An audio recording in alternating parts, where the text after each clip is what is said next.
Okay. Cool. Nice.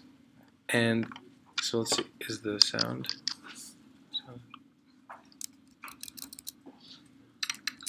Nice. And all right. So the Sounds good. Yeah. Recording, right? Hmm? It's not recording on this one, right? It should be. I think it'll record as a YouTube video as well. Okay. Yeah. But it will break down into like 10-minute segments, right? No, I think the stream will give you the entirety. Yeah, so you can edit it later if you want. Okay. So if you want to share this link with someone else, like if they want to. yeah. Actually, that's a good point. So they should be just be able to go to your account. So let's see if I go to YouTube on Academy. And do you just do that from Khan Academy? So.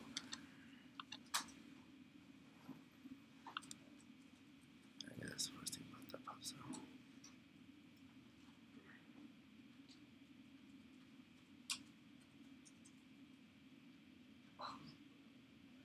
Okay, cool. And you're just doing that on YouTube. Yeah. So what I'm gonna do, guys, if you want to share this link out right now, I'm gonna to your friends or your parents or whatnot. I'm gonna create a Bitly link, and it's gonna be bit.ly/on live stream, AHN live stream. Okay. I know, it's fine. Okay, so actually what we're going to do, guys, this is going to be the process. Step 1, you are going to connect with me on Skype. Okay, so if right now you want to take time to add me as a friend on Skype, Alan Rabinovich, it's just first name, last name. That's my Skype name. Just first name, last name, okay? The process is we're going to connect on Skype, you're going to share your screen with me, and then you're going to come up to the front here, you're going to sit down, and then you're going to be explaining your project to the class. What? I guess now you don't have to sit down. But the thing is that the mic will be coming in from my computer. Okay, so you have to be close to my computer when you're doing your presentation. Oh, they all need to present. What? They all need to come up and present. Right, well, they're actually going to be connecting with me on Skype first. So it's going to be kind of funny. We're going to be Skyping, but right next to each other, which is, all right? But trust me, that's the way we have to do things.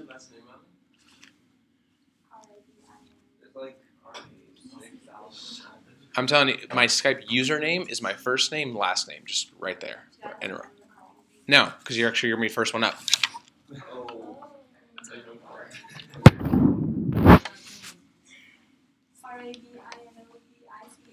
Mm-hmm. And what I'll also do is I'll put this on. This is good to go? This will turn on? Do I need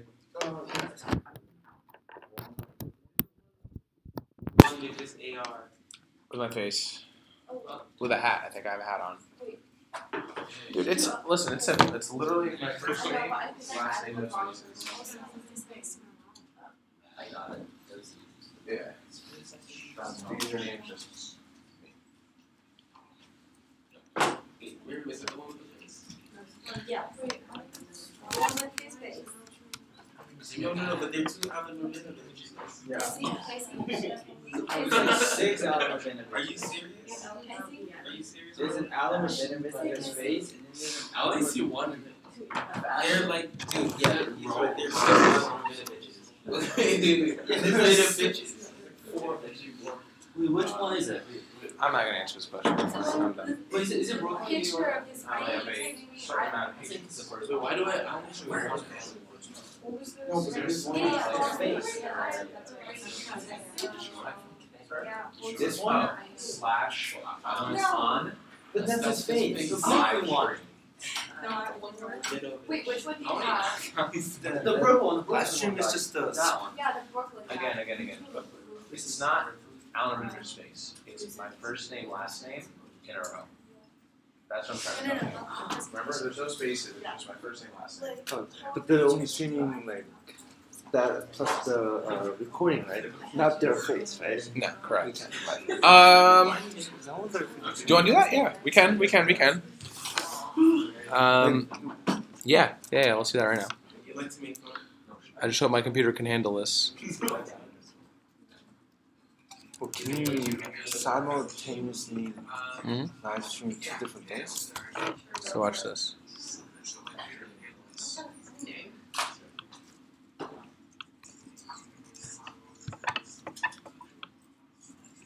Okay, cool. Okay, and then the person coming up would be like right there. Okay. Pretty cool. All right, and guys, are your YouTubes looking like this? That's pretty good. There's a little delay, but It's fine. It's fine. All right, Miriam, you're up. If you guys want to share links to someone for them to see, please do it now. There we go. If I'm like to share my website, not your presentation. And so you can bring your I want computer. like to share my website, not your presentation. So we're using Skype for that. Yeah. So I think this Skype is not. So we are going to put maybe on a small screen here on the side. Timer. Oh, timer. We need a timer. They just have a phone. Yeah. Okay. To do.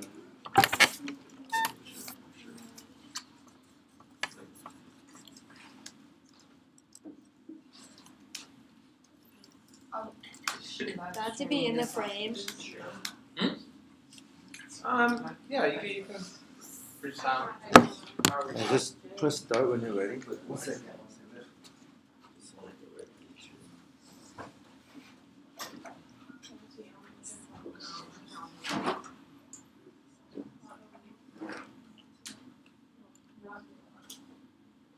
This is good.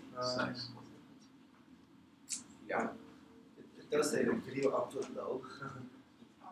Not receiving the video. Are you guys having problems?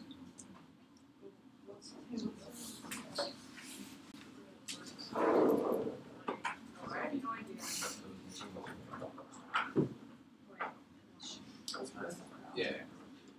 Whenever you're ready. Hit it.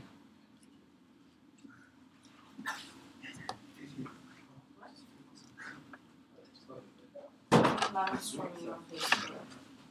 gonna switch that.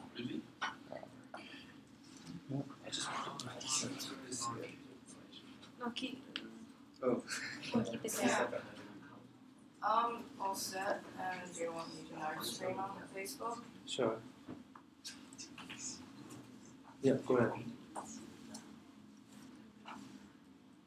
second. We'll also live stream on Facebook too. Is there more people? Share thing. I'm gonna do that as well. Oh, Click up here. no, it's the 3, yeah. And then, yeah, it's on. Sweet. All this technology. Oh, wait. That's fast. Your Siri turned on or something. How do we get into this? Like, do we just start a conversation? Yeah.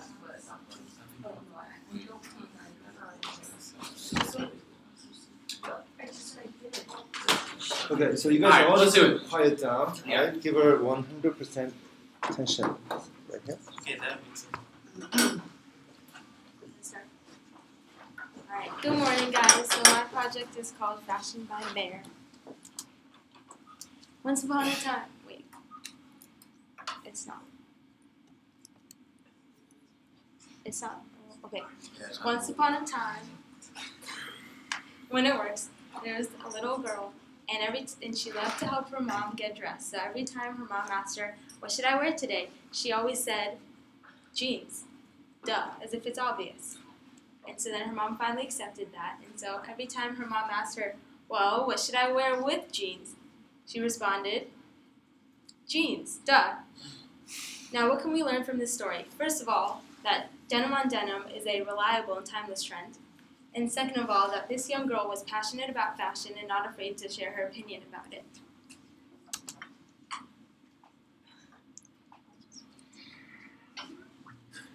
Okay. So I decided to create a blog, but it's not just a fashion blog where I post my opinions about fashion. It's also a personal portfolio where I can list all of my experience with fashion and links to active like things that I'm doing and projects that I'm doing with fashion. And I chose WordPress.org.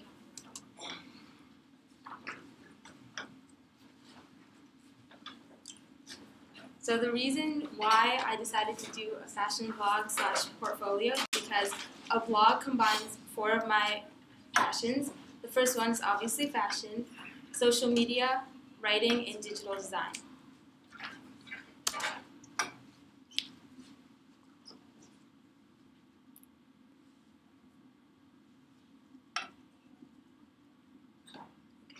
Well, when it shows up, yes, you'll see the home screen of my page. So I use the themes in WordPress to get the appearance like this, and then I just added my own images. That one was taken yesterday. And then I also inserted a navigation bar to link to the pages on my website. So one of the pages is called Fashion, and this is where I put all my blog posts on there. So once it comes, yeah. So it's what you guys don't see is that it's actually a blank page on the back end, but I use the tools in WordPress to link all of my blog posts to post on that page automatically. So on the right you can see that we have a sample of a blog post with my own images, and then on the left you can see that I use the photo gallery tool to put in a collection of images.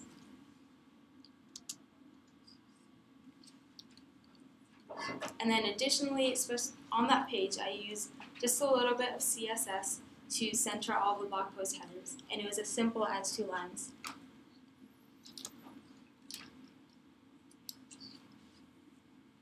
So on the next page we have a page called Passions,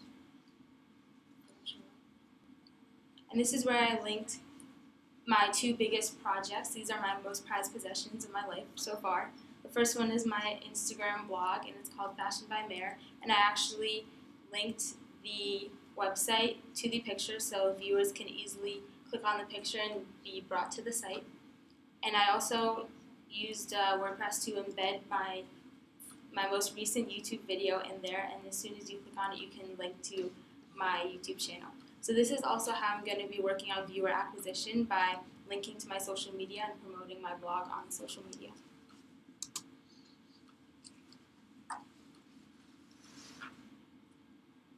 Next is the work page, and this is where I listed all of my work experience, and this is just a sample, but I also linked in my resume just in case anybody wants to see more of my professional achievements. So in this page I specifically worked with side-to-side alignment of text and images because I wanted a picture to correspond with whatever work experience I was talking about.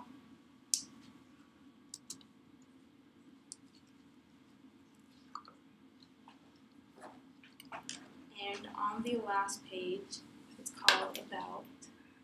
Yeah.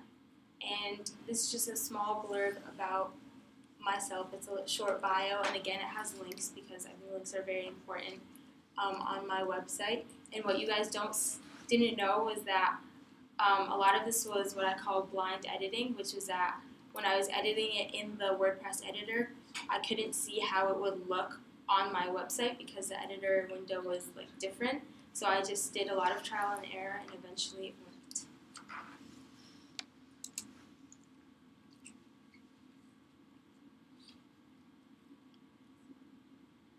And then in the future, I would want to potentially monetize my blog, so I could obviously put on ads and get in revenue that way. I could also handle sponsorships by brands because they would want to sponsor me to talk about and promote their products.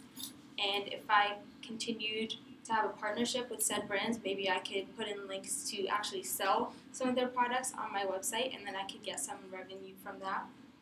And then for search engine optimization, I definitely want to work on keywords, and I would want to brand the keywords to my specific brand. And then if I was working with some brands, I would think their links would be helpful and important for getting my name to the top. Okay, so thank you, and don't forget that life is too short to wear boring clothes.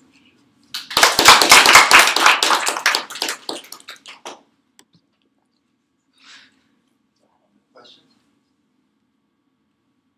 Your questions first. Yeah, Leo. Have you seen the actual website? Yeah, I mean, maybe. Because I don't know if it works. I'm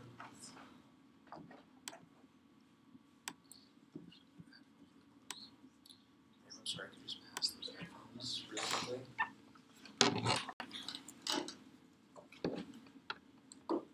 Yeah. I'll show it to you another time, Leo. But you could, I mean, you saw some screenshots. Yeah, well, we can review it later. Any more questions? When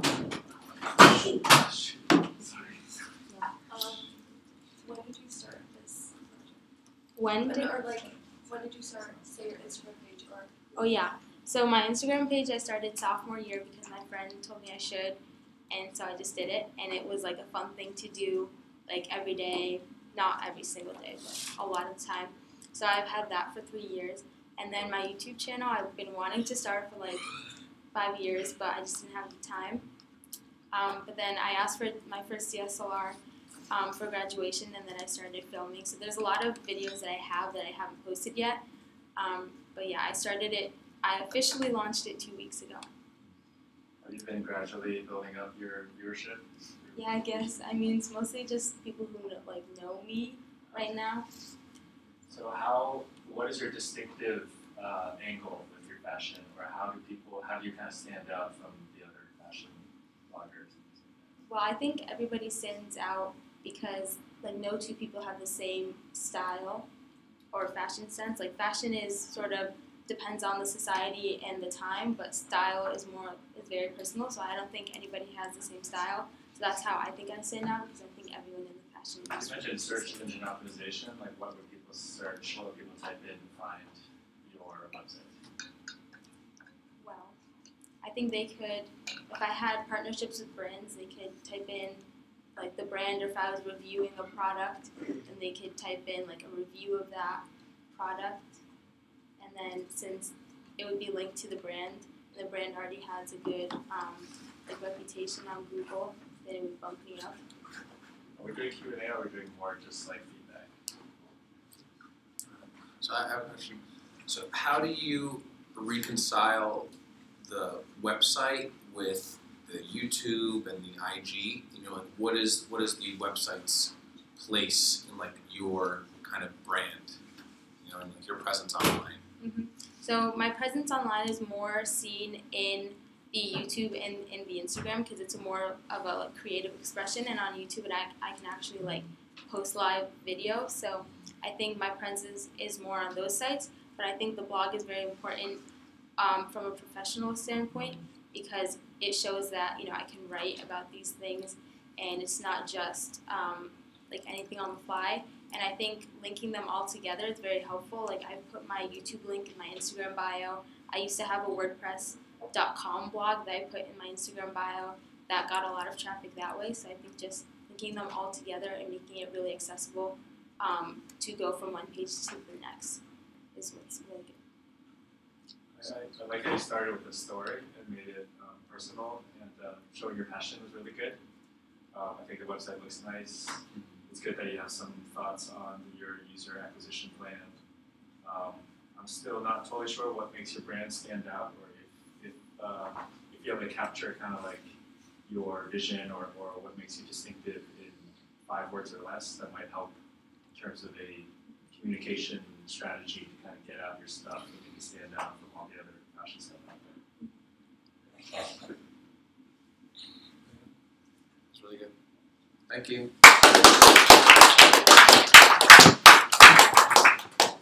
You set a high bar for the first presentation. Guys, there's a like few second delay. So what I suggest is you click to the next slide And you start before talking. you actually get to it. So just click on the next slide and then just talk about it. And then it pops up in about 2-3 seconds. So. Okay, thank you. Who is the next caller? You ready?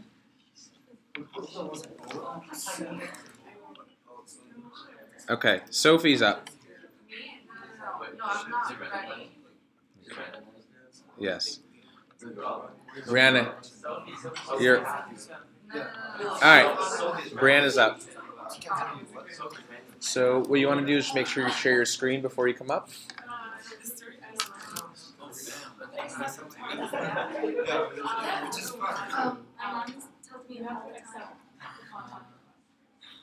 No, I don't think so.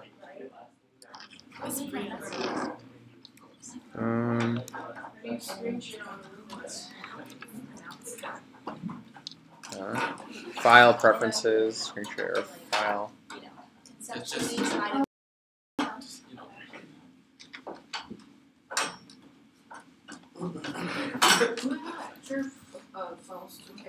Excellent. And you can actually stop the regular video. Perfect. Take your own phone, put it on 6-minute timer.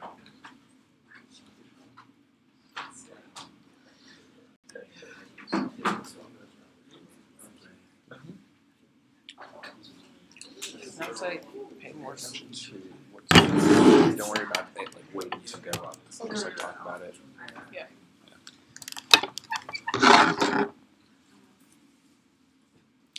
Good morning, everybody. My name is Brianna Martinson, and I am a passionate individual about computer science. And for my individual project, I created a website to showcase my personal projects, and I plan to share that with you.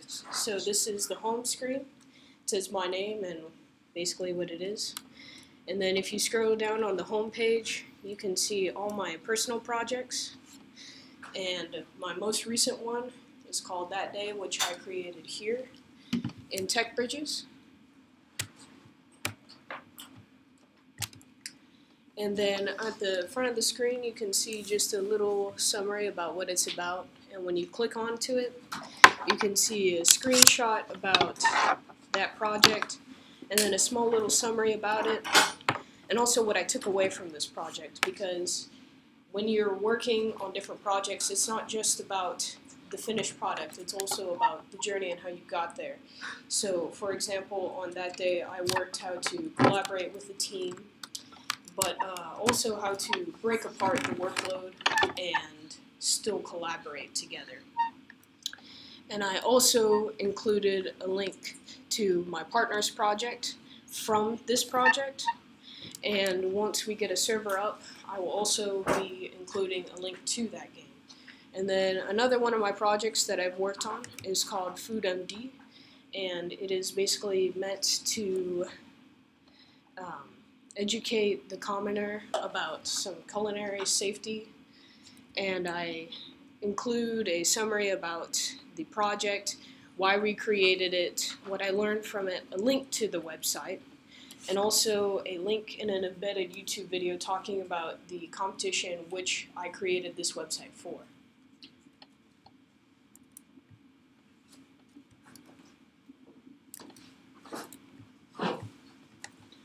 And then another project that I made is a recreation of Simon Says, and I again included a small summary about it and a screenshot about it. This game was made all by Python. I said why I made it, the concepts that I used with it, just to kind of showcase different skills that I have taken away and that I know how to. One of the main features about this is also my About page, which people can go real fast. It includes a small picture of myself, a small summary, and where I learned all these things from. Like most of my skills I have learned from high school, the competitions I've competed in, this camp that we are in today, TechBridges 3.0, and the leadership skills that I've taken away from other activities. It also has my contact information for partners that would like to contact me to work with me, or an internship or a business or anything.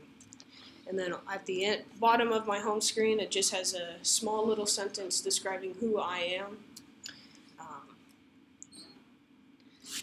So, yeah. And it's a working in progress thing. My portfolio is always growing. I'm always going to be working on bigger projects. Another reason why I really like this project is it showcases my project within my own project, because I did make this myself, and I will be continuing developing it. So thank you guys so much.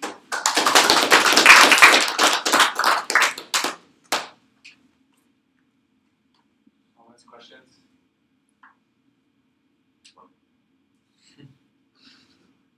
Say comments, questions? So I think it's great that you have an online portfolio like this. I think it's actually super important because the way that we get discovered nowadays is very often through the web like this, and people being able to see your projects, they can definitely feel a sense of the skills that you're developing that you have. Some comments I have. Is your photo on there of yourself anywhere? I didn't see Yes, it. on the About page it is. It Oh, was okay. just scrolling fast. Okay, so I think so. If you think about this website as kind of like a way to exhibit your personal brand, you might want to think about: is there a way you can kind of capture this journey that you're talking about and these projects? Is there a unifying theme? Is there some kind of mission that you have, or something that you want to do in terms of making an impact on the world? And that way, it sort of like creates this larger story around all your different projects, because then people can then get a sense of where you want to go in the future, as opposed to perhaps what some might see as like random projects. You know what I mean? Right. So then they can get a sense of your own journey and the mark you want to make, the impact you want to make. And then instead of calling it online portfolio, people can tell it's an online portfolio. So it's more powerful, I think, to actually describe it as like some kind of mission or some kind of something you're trying to do in the world, something like that. What thoughts, questions, comments? Could you speak on, you said this is a site in progress under construction. Mm-hmm. You know, are you looking to go forward with WordPress.com, or do you have other thoughts of moving it to a different platform? What are your opinions on that? So as all of you guys know, my laptop is not the best thing for programming. So I'm actually going to be using this WordPress.com as more of a wireframe / prototype. And when I do upgrade to a better laptop, I plan to take these words and these concepts and images and transfer them over to maybe WordPress.org, or just starting over from scratch and using a template and then adding more CSS, because WordPress.com was very frustrating because it was a set template and I couldn't add too much CSS or too much customization to it.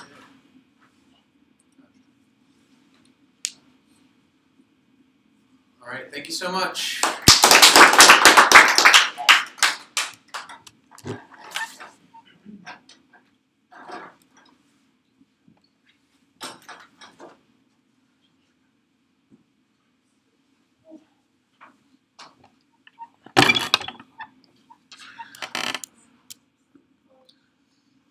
Alrighty.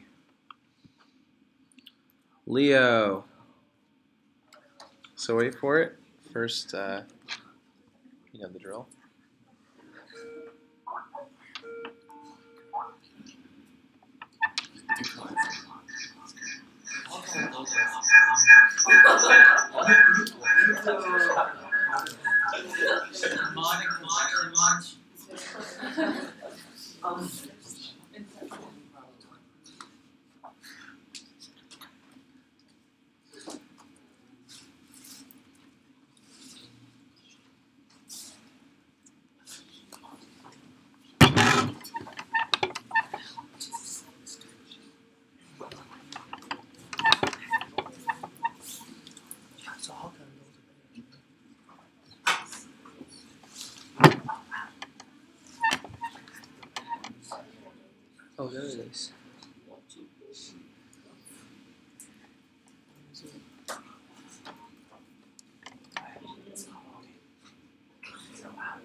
Okay, here we go. Never mind.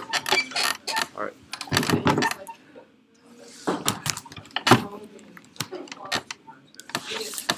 May I start? So hi everyone. I'm Leo Lee, and today I'm going to be presenting my project, lzweb.org. So after attending this camp, I found myself very interested in making websites, and after talking to my parents, I figured out that many startups nowadays cannot afford to make their own website, as many coders are now well known, however, have good coding skills. So by using my platform, those startups can contact with, are able to find those coders who is not well known, and the coders will make their own website for them with low price. However, with their, I would say, own signature on website. By that way, more people would know those coders as the startups can get a low price website. So I made a website with purely code, HTML, CSS, and JavaScript. So this is a homepage, and those are just screenshots from other websites. But in the future, those are going to be actual examples made by coders. And this is a about page, my personal profile pretty much, and those are links to my social media account. Okay. And wait. So this is still, wait, is it not loading? Okay, just stand a little bit farther back so you can see. Yeah, Sure. So since this is still work in progress, so everything is not still functional, but as you can see, this is a login page, and this is a register page. So in the future, it's gonna develop into a huge platform, which people could post, either their works or contact other people, or just, I don't know, hang out and learn techniques. And this is a menu bar. So this page, is a page for coder. Basically includes their personal profile, their skill level, etc. So if you're looking for someone, you can just click into this page, and then scroll down and look at their personal information. And by clicking the contact button, you can easily contact them. There are two other sections, startups for startups and individuals. So startups can post their, I would say, mission in that section, and get coders make their website. Since for time reason it's not completed yet. Yeah, that's pretty much it.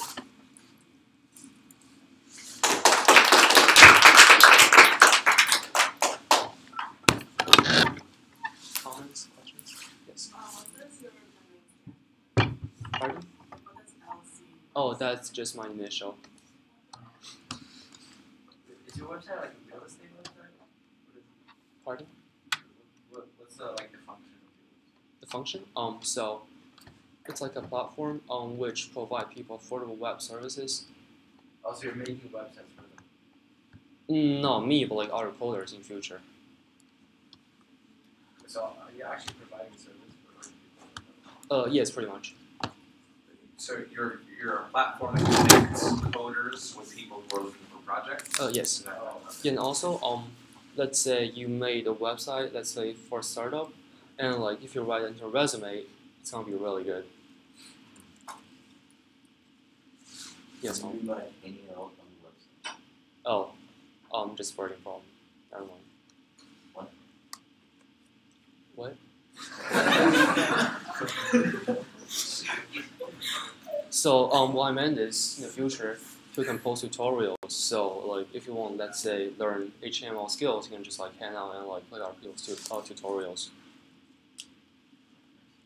Anyone else? Yes. Since you use only code, what were some challenges you faced and how did you overcome them?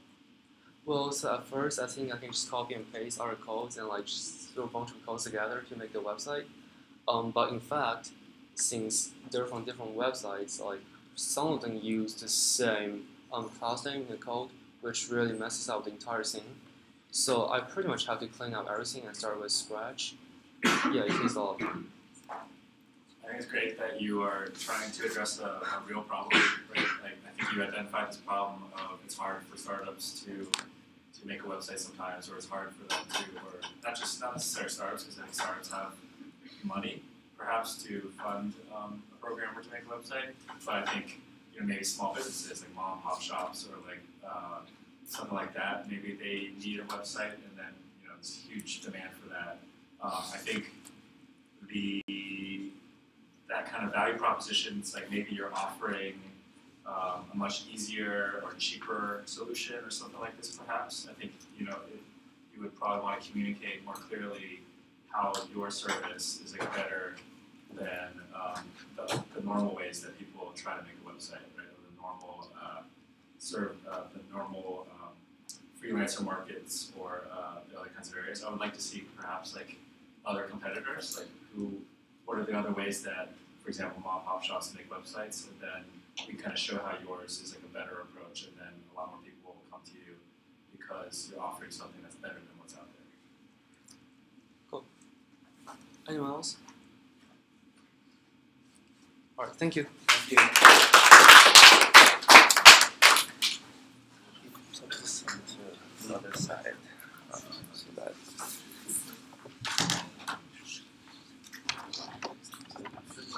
This back a little bit. Is that?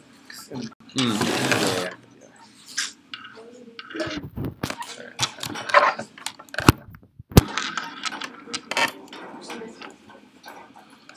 Okay. Richard.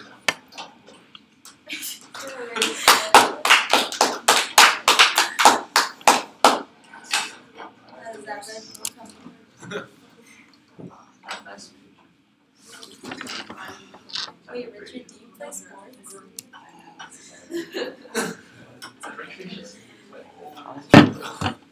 That's not the time.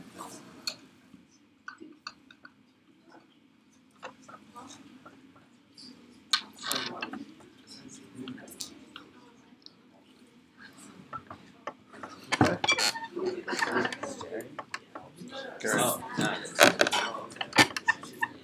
Okay. Can I put my computer in? I don't want to hear it. It's like low on battery. I can, yeah. It's like at 10%. 22. Yours at 22. I just need to plug it in select the presentation. Yeah.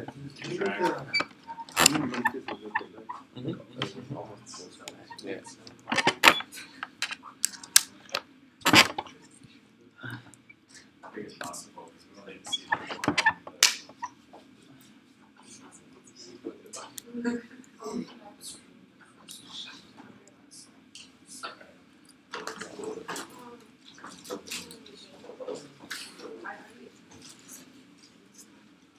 Return.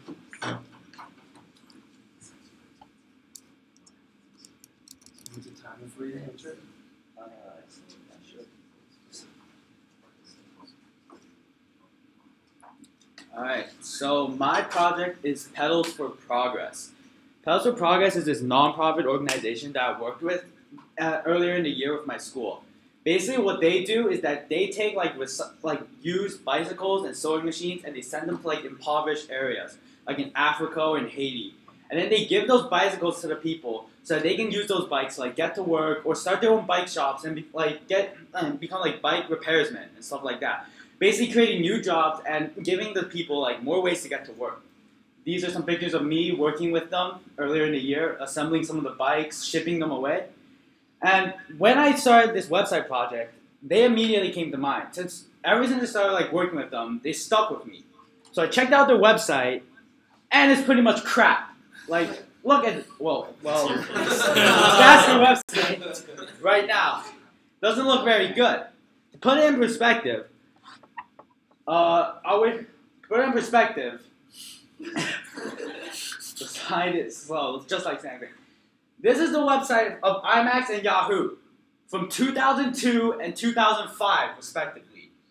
Now, take a look at Pedals for Progress's website in comparison to those. Yikes, right? It's not very good. So what I decided to do for my project is, I'm gonna do them one better. I'm gonna make my own version of the Pedals for Progress website. So using WordPress, I devised my own version of the Pedals for Progress thing in an effort to not only like do them better, but also support them. So here's my website. So I'll wait for the website to show up. It's a little slow. So here's my site. It's really simple, basic WordPress. I use WordPress.org to build my website, and basically this is what it looks like. It's a little slow, but real simple layout. It shows, I grabbed some pictures from that Pedals for Progress website and basically put them onto the theme, the layout in this. And like, I got some simple slideshows going on here. I got info from the website, just put it on there. Basically, what I did was I took the crappy info from the crappy Pedals for Progress website and put it on in this new, simplistic, innovative layout that WordPress gave me. So this is what it looks like. This is my website. I got slideshows, some simple contact info on there, welcome pages, stuff like that. And apart from that, I also added at the top, like as you can see there at the bar, the screen thing's a little slow, but you can see that at the bar, I added some of the articles down here from the actual Pedals for Progress website. For example, partnership with schools. Like as I mentioned, my school, Blair Academy, has a long partnership with Pedals for Progress. Like Blair partners with them since Pedals for Progress is like located right in New Jersey, so it's like easy for like Blair to like move with them. They take bikes and use them for a great cause, and like working with them is like it's really fun and it's a great learning experience. So like at the bottom there, I'm gonna wait for this to show up. So at the bottom there, here's like some simple info about Pedals for Progress and what they did at the school. And at the top there, basically the efforts in Liberia and the welcome page is pretty much the same thing. This thing's a little slow, so I'm not going to show those. But basically what I'm hoping to do with this website is, right now this is still like, it's a very basic website right now. Like, it's still like, in its like alpha testing phase, I guess. Possibly I'm going to work on this more in the future. And potentially when I get to, like when I go back to Blair during my junior year, I might contact Miss Evans, which is the person at Blair which runs Pedals for Progress, and maybe present this website to her. And maybe she can present this website to the people at Pedals for Progress. And maybe like we could connect, we could like email. And maybe they could turn this website and like make it their main one and replace the old one. So those are my plans for the future, and this is my website.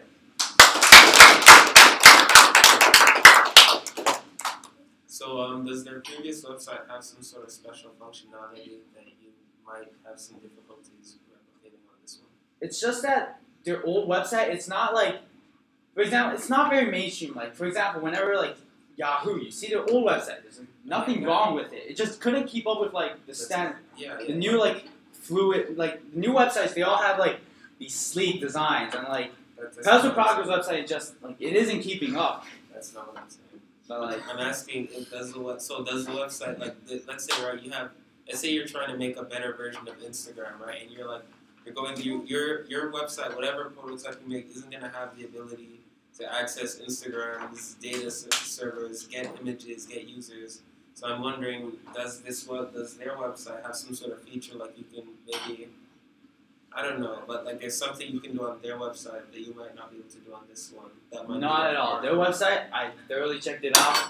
It's very simple. It's not very good at all. Like I said, I drew comparisons to it from Yahoo's website from 2002.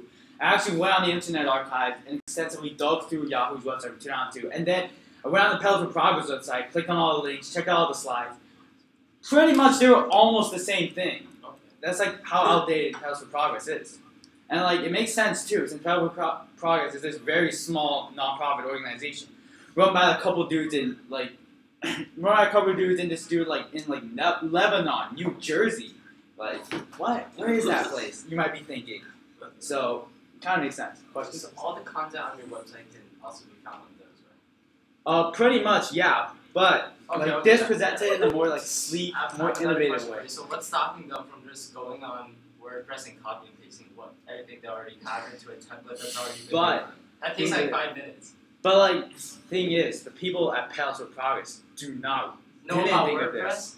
That's If they simple knew about problem. WordPress, I feel like they would have changed their website already, and that's why I'm They gonna can connect do it with right them. now. It would take 2 minutes. Well, maybe I Just should like email your them right project. now. I mean, I am gonna connect, like in the future. I could pause and connect with them, see what they have to say about this, and if they want to make their own WordPress site, that's fine with me. This is just something that I want to do to help. Why do you think that their website is so crappy? Well, you took a look at it. It's like I don't think it's good. that. Personally, like you might think it's good, but personally, I don't think it's very good, and I think I can do the one better. So here's my website. So let me speak to that for a quick second. So, in terms of goals or kind of like measurable things we can measure and metrics and things like this, a nonprofit might have goals of things like raising awareness of the nonprofit and its mission, or it might have goals like getting more donations, right? Getting people to actually contribute funds to Yeah. the nonprofit cause. So these are kinds of things that are measurable, right? A nonprofit can actually see, how much fundraising, how effective is their fundraising effort, how effective is the website in terms of the time people spend on the website. All these kinds of things are measurable, right? So, we can have opinions. I do agree with you that the whole website maybe is cluttered, maybe feels a little bit older, things like that, and perhaps a more streamlined, clean kind of approach like you have here can be more effective in giving people a more positive response to this nonprofit and kind of learning about the nonprofit and things like this. But what we could actually do is something like an A/B test where we can compare, the old version website versus this website and see which actually yields better results. Yeah, and that's what I'm planning to do. Like, basically, I'm planning to take my website. Like, my main goal for this is not only to do one better, but I also want to compare and contrast my website with their current one. And Right, see, so, like, but it's a matter of identifying what the actual goals are of the nonprofit because well, basically, like, otherwise it's just opinion, right? their You goal have is to basically actually just measure. like grab as many bikes, use bikes, and like use sewing machines from the New Jersey area as Well, that's the possible. goal of the nonprofit. I'm talking Yeah. about the goal of the website, right? So My goal, of the website is basically just make a better version of the old one. That's fine, but I think what we need to do is actually talk to the people behind the nonprofit and have them identify what their goal is from the website, and then if they're not satisfied, for example, maybe not enough people understand what the point of the nonprofit is, or they're not satisfied with, raising funds for their efforts, then we can kind of be like, well, perhaps a different approach, a better website, maybe can, achieve their specific goals in a more effective way. So we have to kind of start with measurable goals first. Do you have like a donate button there, like donate bike? Not yet, but like, I said, it's like a very like early stage website, but hopefully like But later on, you might want to have a donate button. So talk about number of bikes collected and some pictures of them. Yeah. That's right. Any more questions? Thank you. All right, thank you.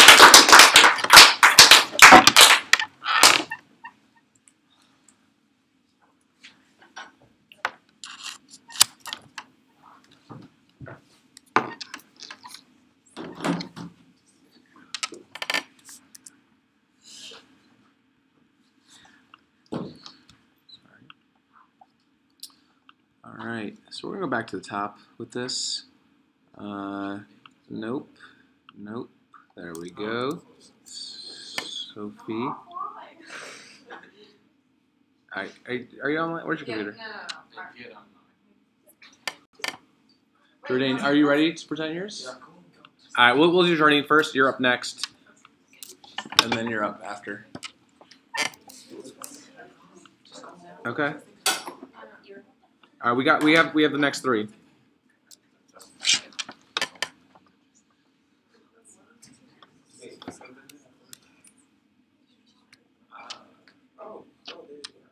Mm-hmm. Alright. All right. Just make sure to turn off your camera and turn on screen sharing. And mute the one. Sorry.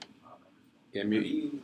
Okay. You just press this like okay. Yeah, so turn off the mic and then turn on screen sharing. Yep, share screen. Or sorry, turn off the video. Leave the mic on. Is it screen sharing? Yeah. Yes. Okay. That's it. You're good, right? This is your screen. Yeah. Oh, this is my screen? Yeah. Okay.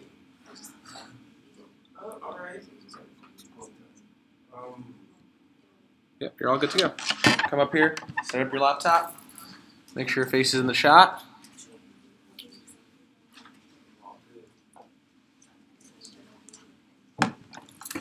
Hi guys. So while a lot of the other guys came up, can I just mute? Can I mute this? So you're muting yours. Okay, yeah. Okay, so yeah, while a lot of Stand up, please. Can you stand up? So a lot of the other guys came up here and they pretty much just spoke about the product. I kind of wanted to talk to you guys about an issue that we all face in life. How many of you feel that on a regular you accomplish everything that you set out to? No hands? No hands? I see. How many of you guys would like to do more with your day? Like, you want to be more productive? Quite a few of you. So, like, would anyone like to talk about, like, yeah, that's what I just said. Like, and so, like, how do you think that you could accomplish more with, like, your lives? Like, what do you guys think would help? Like, would you guys like to respond to that?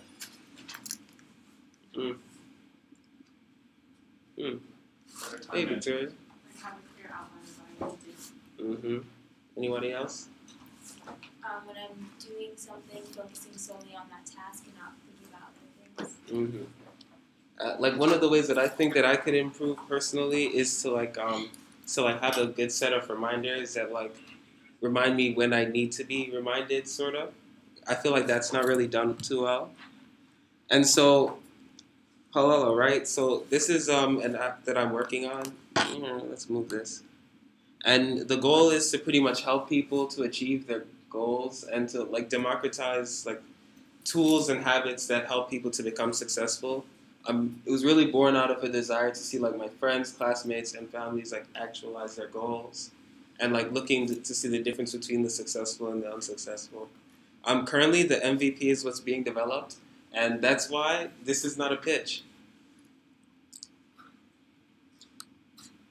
And so, like, if you looking at your own lives, like, how do you think some sort of a digital system could be like used to like, oh wow, this lag. Yeah. How do you think like a digital system could be used to like help you in your own life? Do you think that this sort of thing could help you? Show of hands. Okay. Yeah. So yeah. I'm pretty much just gonna skip to what I'm working on right now. And so far, like this is like the home screen. It's not really populated. It's not fully populated yet. But we do have like the buttons, so you pretty much click here and you'd add a goal, and then you put in like it take you through a series. The goal is to take you through a series of questions that break your goals down into like the SMART goal system, where it's specific, it's measurable, it's attainable, it's relevant, and it's like time based. And so I think with a lot of time management apps, like they kind of just give you room to like do whatever, and so you can screw yourself over in like actually developing a goal by overestimating your capabilities. And so you're like it's out of order, but like you can add in steps to accomplish a goal, which is something that's usually it's a feature that's like much more buried down in most apps. You're adding like your time, the length of time that you have. Oh, okay. And so, yeah. So currently for our projections, like we don't really have any projections because I'm still trying to understand like what kind of market would be interested in it. Like I know that students, college age, like high school, they're interested in the product, though I'm trying to see whether they would actually like be willing to adopt it. I find that many students like the idea, but they're not necessarily researching a product like this. So while it might be a cool idea to make, people might not necessarily be able to discover it, and that's why we don't really have any projections right here.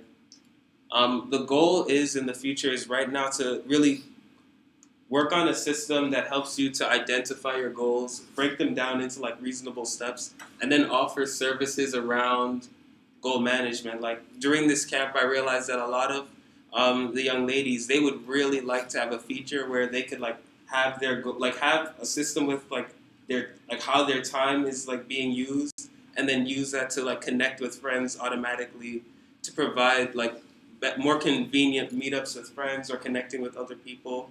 I realized that various demographics are interested not necessarily in like the process of time management per se, but in what can be done around it to make their lives better. So I think for the future, like right now, it's about like getting that system of getting goals in, breaking them down, and then providing features based on like what various markets are interested in. And so what those features are what I'm trying to figure out right now. So yeah, now compared to like other products, most products are really just time management. They don't necessarily, like a lot of the features are fragmented in this app, that app, and that app over here. And I think one of the more unique things about Halala is that it brings it all together. Though on like research, I've been seeing like Google seems to be trying to do something like that. So in terms of like long-term vision for the product, it might be getting bought by a larger company or trying to stay in the trenches and fight a war with like a larger company. So, any questions?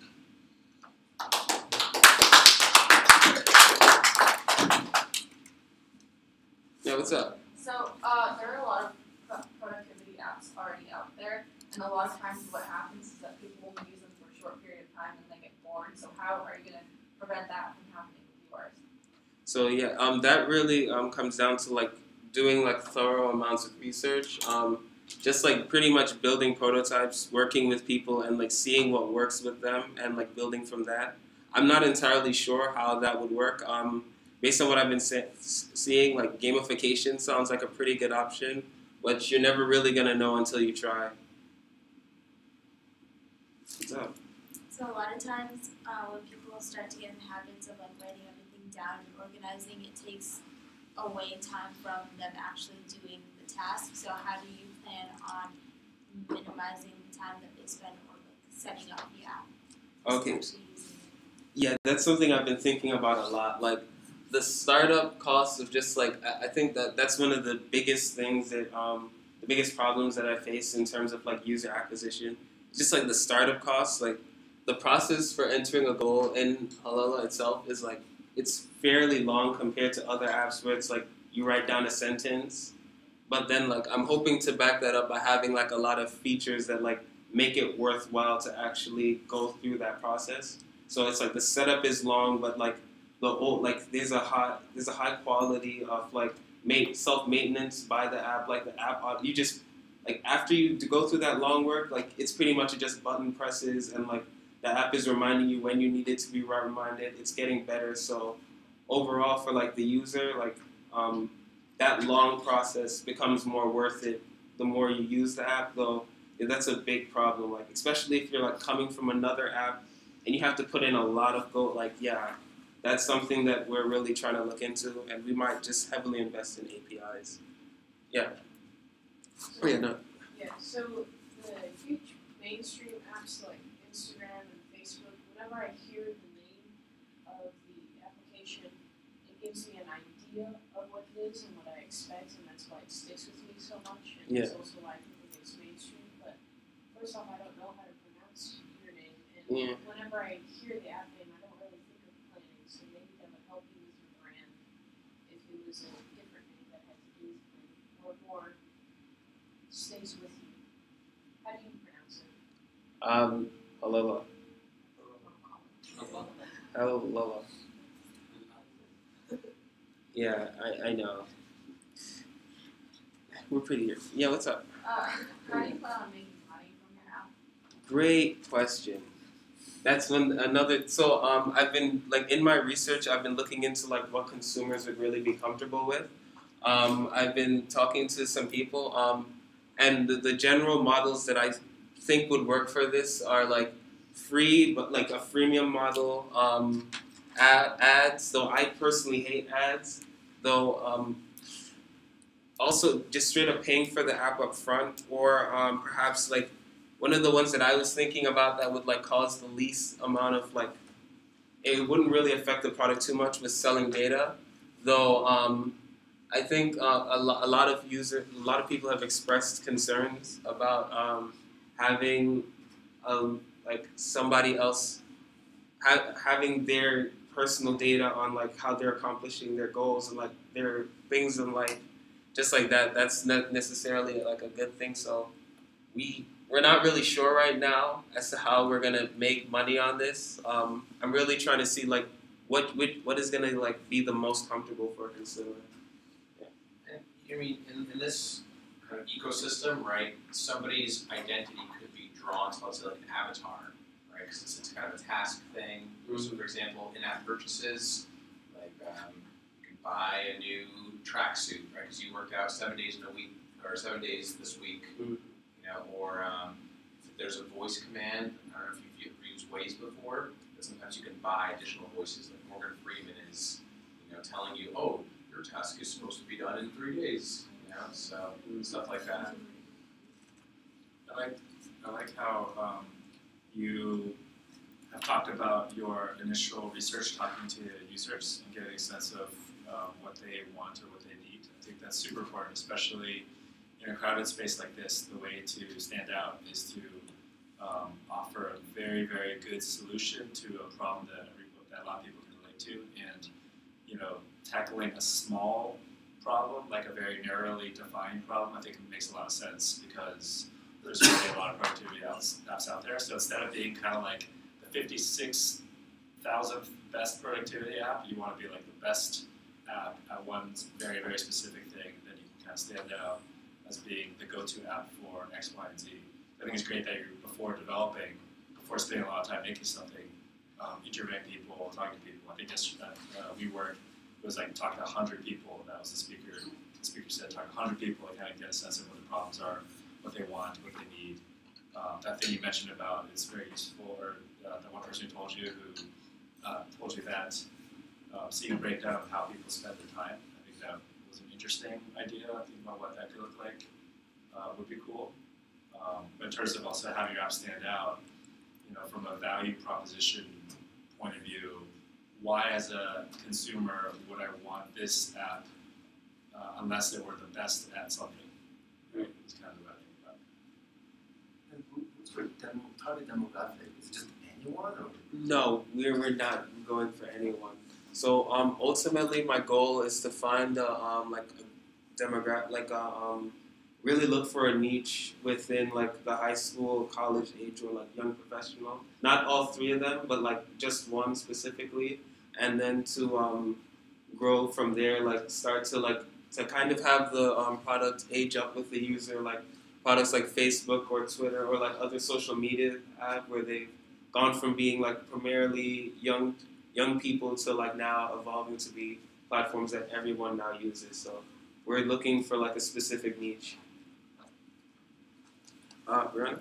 So every single day I go into your app and I say I'm going to sit down and do homework for an hour. Every single day. Maybe do you think you could do a feature where instead of every single day it asks me what is my task, what is the priority, what is the time, would you preset if I do the same action over and over and over that I don't have to keep entering it, that it's already there on my profile? So I can just say that I want this again today. Okay, so yeah, I was thinking about that. Like for some of like on the slides that you saw there, like there's like a process of questions that would allow you to like set like how the app handles like a feature. I was trying to figure out a way to like include like how many a repetition question without like having too many questions. So like I was thinking about doing it where like you would have it up front say like this is how I want this to behave. So like this is going to repeat and I'm going to do this every single day, or I'm going to do this however so often. But like yeah, we're still working that out. So So you had like a picture of like what the homepage would look like. Do you have any other like sketches or anything like that of the other pages of the app or what the design would look like? So yeah, I have sketches, though I'm gonna be completely honest with you. I didn't realize so many people were gonna go hard on this presentation till tonight. So I did not take the time to actually like draw them all out and then put them in my slides because I did not realize we were going hard until yesterday. The one thing about your slide, you should definitely have more wireframes or images. It's all text heavy except that one. Yeah. Alright, so we gotta move on to next. Thank you.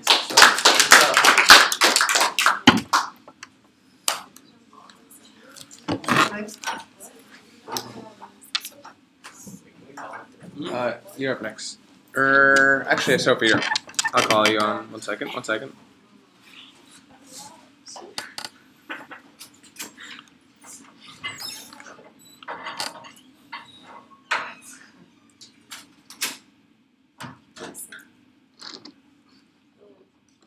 Oh wait, am I supposed to answer you? No. Wait, it's not. Nothing's showing up. See?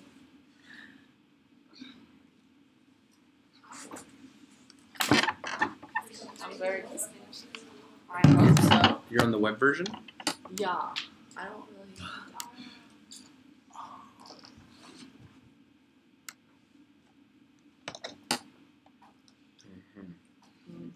You don't have the offline version?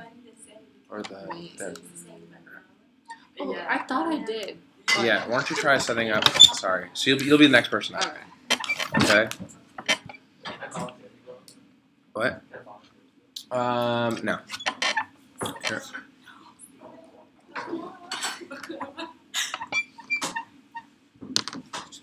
Oh, can I use it?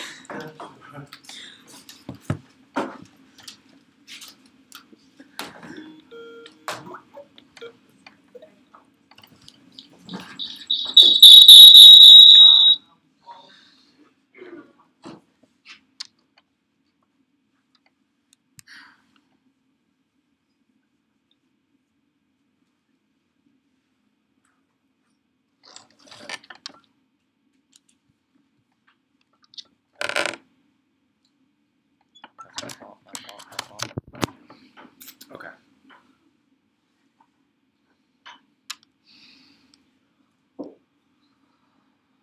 Excellent.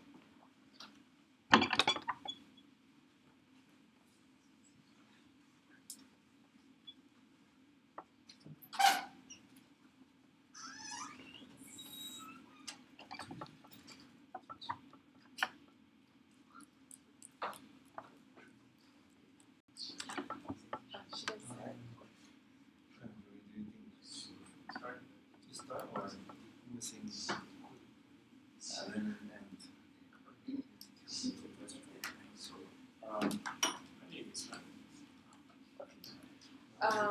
So I wanted like to work on something that I'm really passionate about. So since an early age, I've been like concerned about environmental issues and everything. So I decided. So I collected my favorite projects that I worked on back in Tunisia and one platform, which is Recyber, my website. So about Recyber,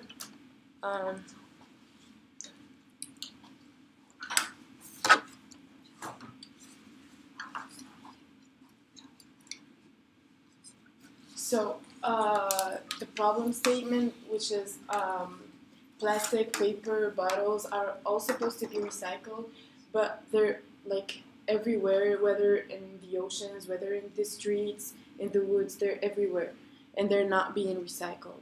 So, as you see, 88% of Earth's ocean surface now polluted with plastic trash.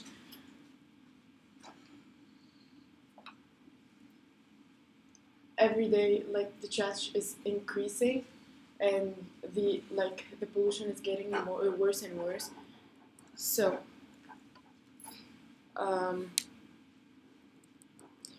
Recyber's mission and vision like Recyber is a platform that helps you protect your environment and guides you to live healthier, longer, cleaner, and happier.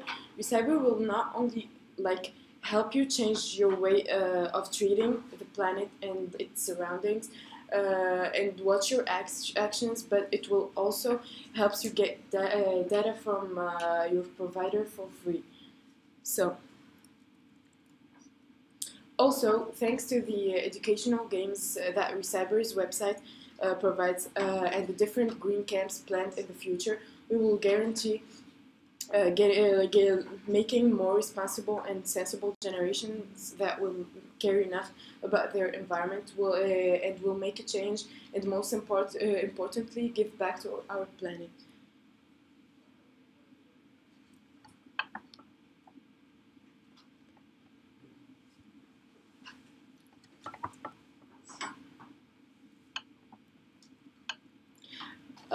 Back in Tunisia, I worked on Recyber as a mobile app.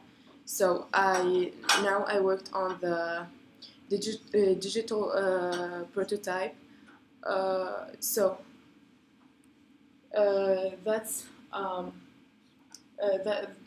that's like simple prototype of Recyber. So it's like a mobile app. You only have to sign up for it, and then you. Okay.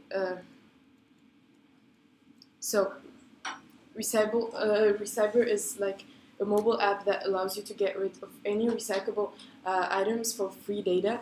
Actually, thanks to Recyber, you will get the chance to support recycling directly and save Mother Earth, and your provider will offer you free data in exchange. So you only have to search if there's a collective bin in your area. You'll have to take your items there, and the bin will be provided with an automatic system that will calculate them for you, and then it will give you a receipt with a code. Now you only have to enter the code here. You'll enter the code there, and just and after that you will get data.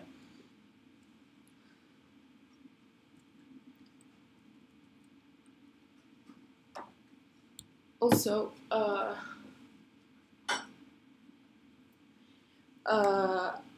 it was like Cycle Run was my main project at first, but then I couldn't like finish it on time, so I had only to do like prototype. So Cycle Run is a video game that do not aim to entertain the user only, but it includes an educational target, which is teaching kids, teenagers, and everyone who throw trash outside bins, and like it's totally wrong, and it will help them recognize the real basket for the specific kind of trash. So meet Jonathan. He's a cool guy who wants to keep his city clean and beautiful, so he goes around it to collect the trash that other irresponsible people throw recklessly. So you have to help Jonathan complete his mission without missing any piece of trash. So be like Jonathan. After collecting all that trash, Jonathan needs to put it away in the garbage cans. So you help this little hero put the recyclable items in the right basket. So I'm gonna work on it next week. So I think by next week it will be ready. The game will be ready.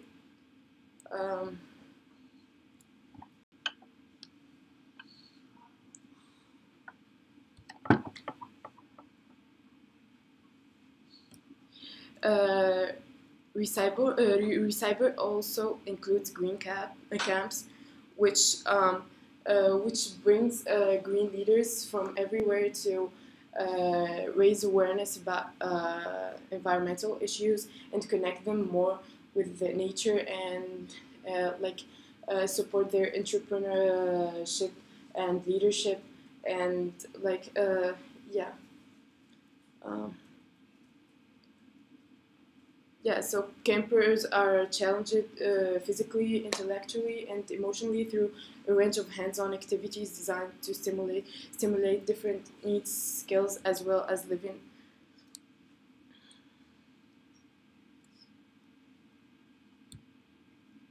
Another feature that Recyber includes, which is Relift.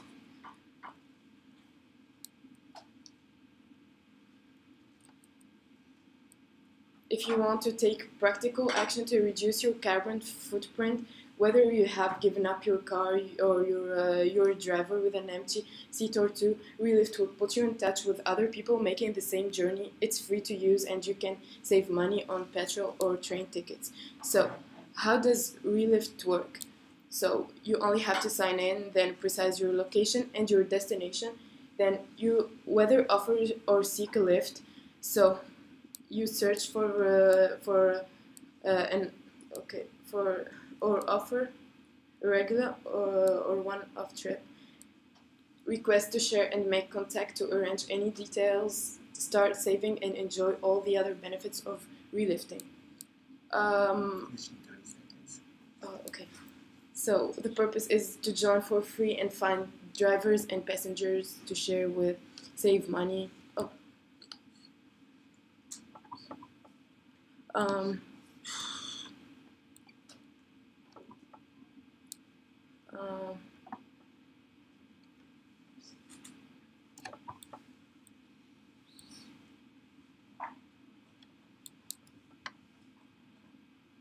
We will appreciate any sponsorship or funds. So your contribution to Recyber will help to inspire, educate, and equip green leaders in every corner of the world. When you invest in Recyber, users become change agents in their communities. So help us make the planet green again, because every dollar counts.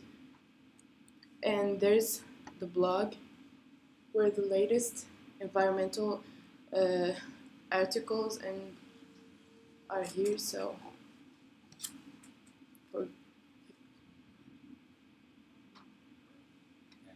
thank you.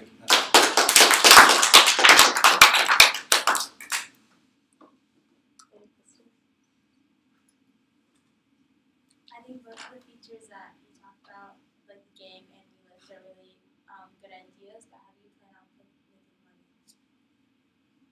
money?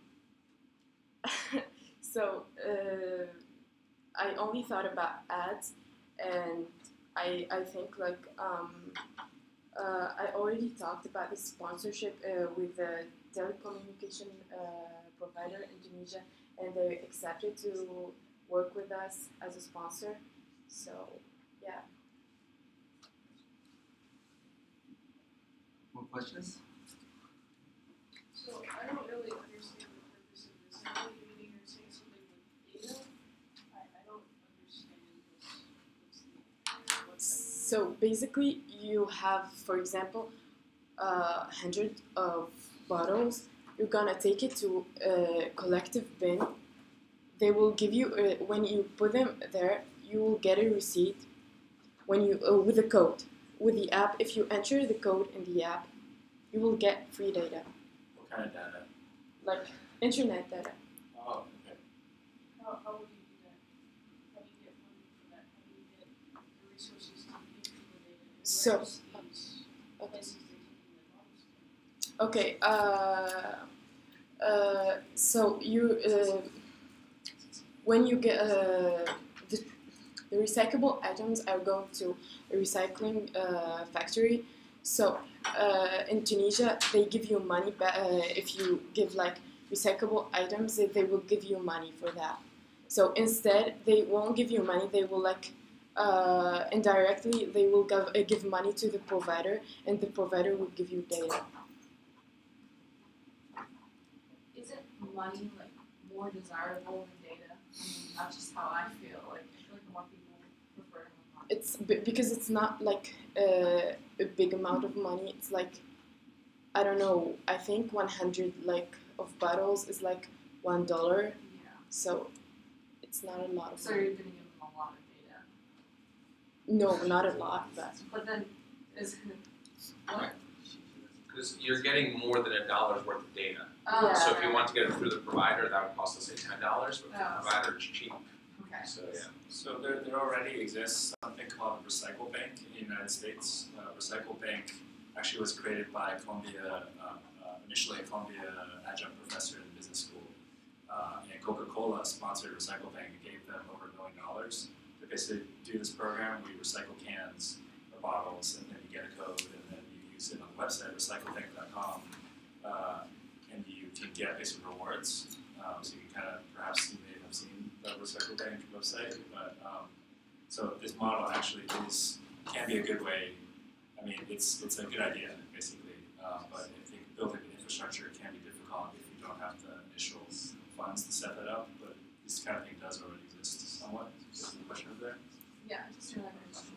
The whole relift thing, it sounded a lot like Uber Pool. Yeah.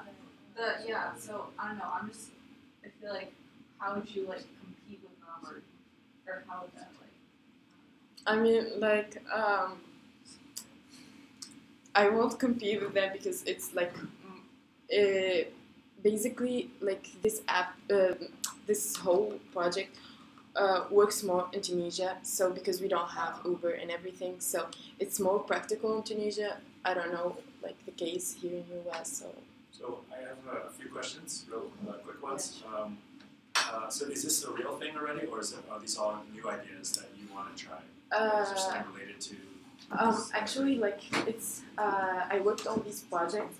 For example, the green camps. I worked on it like for the alumni funds. Okay. So there already is something in Tunisia that has already yeah, started. it's like. Okay. So Recyber, is that like an organization, or is it kind of like a new project that you're starting? Recyber is the app actually, but I did like the platform. I called all the platform Recyber. I see. So there's a lot of cool things going on, but my fear is you have like too many projects. It kind of feels like 5 or 6 different things, and any one of them, the game by itself, or the camps by itself, or the recycling thing by itself, any of these things by themselves would be huge already. Unless, and I don't feel a sense like that the 5 things are that connected either. So I feel like if there's a way to build like a unified, cohesive thing where everything's all related to a nonprofit or everything's all related to just one organization, that might make more sense where the game is like an advertising tool for the organization, or the camps are all in service of the one organization or whatever. But the easier thing really is to simplify and just focus on the one main thing that is like the most effective for the best thing, I would say. I mean, all the features have one purpose, which is to raise awareness about recycling and I think that's too big though. Environmental issues. But like, I think it has the game has an entertaining purpose. So if you would visit the website, you just like want to spend some minutes playing, or I don't know. These are great ideas, but I think they're just too many ideas. I think, sorry, last comment, but I think if you can just get the exchanging bottles and cans for internet service, just that idea alone, and make it work and get partnerships, that by itself can spring up who knows how many more opportunities. Right? So that's going to be like app side. You know, let's say that's the only feature. Literally, how many bottles, how many cans, is how many megabytes of internet you got. From that, if people start using that, you can then say, okay, now it's not internet megabytes anymore, it's prizes or whatever the idea is. But I think just that one single, I think it's actually a really smart idea. If that doesn't exist already in your community, that could be pretty huge. Actually, like this is the only feature in the app, so yeah, it's like you have only that in the app. I showed you the prototype, so yeah, the other things are only in the website, but the main app does include only the exchange of data. Yeah, I think that's awesome. Just piggybacking off of what Alan said, right? So, in terms of like user adoption, right? I've been looking into this. So, like, there's usually like a set amount of apps that people have on their phone, and then the ones that they like actually use. Like, how do you intend on like getting your app to like get into people's that like coveted amount of like space for apps that people will use, and then like getting your app used? Like, how do you intend to like acquire users? I mean, like face trash every day, so you have to like, I don't know, collect it. So you're gonna use it like more often. Because, So Recycle Bank has 4 million users. I think the rewards are strong enough. People will, if the free internet or whatever is strong enough, I think people will definitely do it. Free data on the phone, so there's no connection to it. So look at Recycle Bank, by the way, just later on. Just Oh, look at okay, Recycle sure. Bank. We have to move on. Yeah, thank you so much.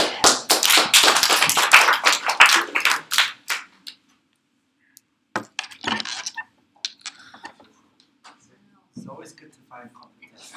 Sophie, Comparable. we're ready? We got the app downloaded? Yeah, install the plugin.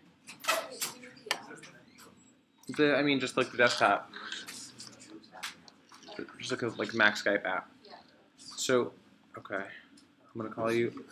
I hope it has screen sharing functionality for no answer on the app.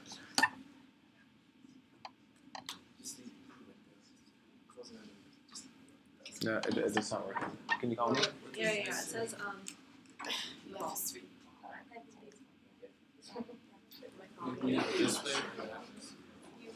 Wait. No.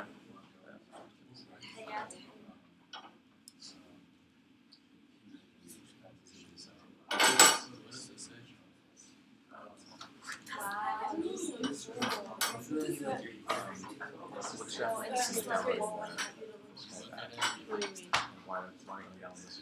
I tried, it canceled. It doesn't work. And it said it was like gonna take like 40 minutes or something. It just automatically canceled. I tried both, so the plugin thing worked. Also, I thought I already had it downloaded, but I guess not. Check. But I don't think it's there.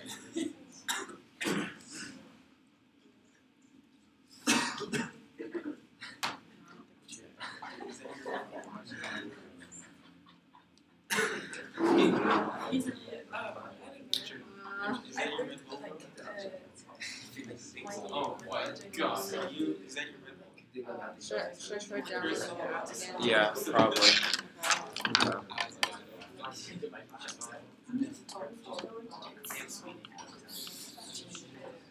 Wrong way. All right, Chris. Chris Wang. See, Wayne. Try to limit your presentation to 6 minutes. I'll go next. Great volunteer. Yes. She has it on wait list, so it gives you access for Okay. I don't. What server? I'm calling. Pending contact request. It's okay. It should still call.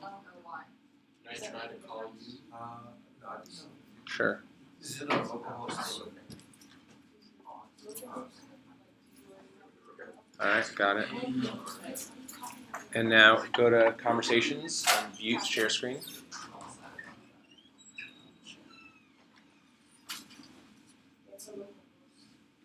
Yeah, it's local host.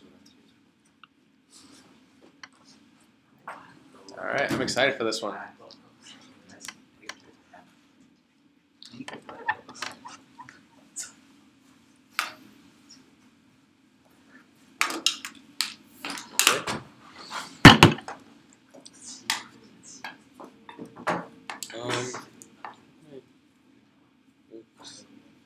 Alright, so I made this League of Legends fan page. You know, League of Legends is my favorite game, so I decided to make a fan page because I've known there are a lot of players that they only play League of Legends, but after that they're kind of like homeless. They're just like roaming around the web. They don't have a place to really, a website to stay on, so I decided to make this website. So on this first page, you get to learn more about League of Legends, as you can see on the top left corner there. And then there's something called the free champion rotation, which is each week there are free characters in League of Legends, and they change every week. And there are also fan arts or new concepts. Like the game will take in fan arts and will make new characters or skins based on their drawings. And so this is kind of what I have. Just give it a second. Alright, some next level stuff. Combining League of Legends with VR. Like, just check it out, ask people. And basically you could click play. And you go to CoSpaces.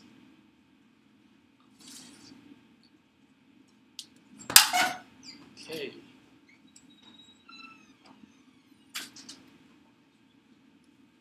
That. There are a lot of improvements need to be made. So basically, people will come in and look at the VR League of Legends, and they'll leave comments below, feedbacks, whatever.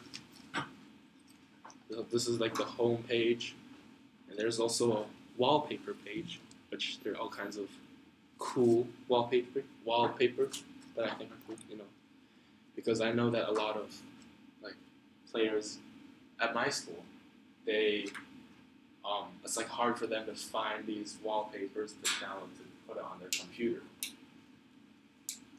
Okay, and then this is the community or the blog. So there will be like new posts of new news about the game. So right now there's a new character patch, the World Championship this year in China. These are just stuff I came up with. And the final page is this a video page where I'm trying to put like videos of these professional League of Legends players. So this guy right here, he is the best player of the game right now. So, and then this video is basically a story of him, because a lot of people, they kind of misunderstood like pro gamers. They think they're just like sitting in front of a computer gaming 24/7. They don't have life, whatever. They don't give people that much respect. So I'm trying to like put more videos of other like pro gamers from all over the world to let people to understand them more. And that's basically it. Sorry, could you go into the CoSpaces one more time? Because I know you spent a lot of time on that. So if you could just explore that world.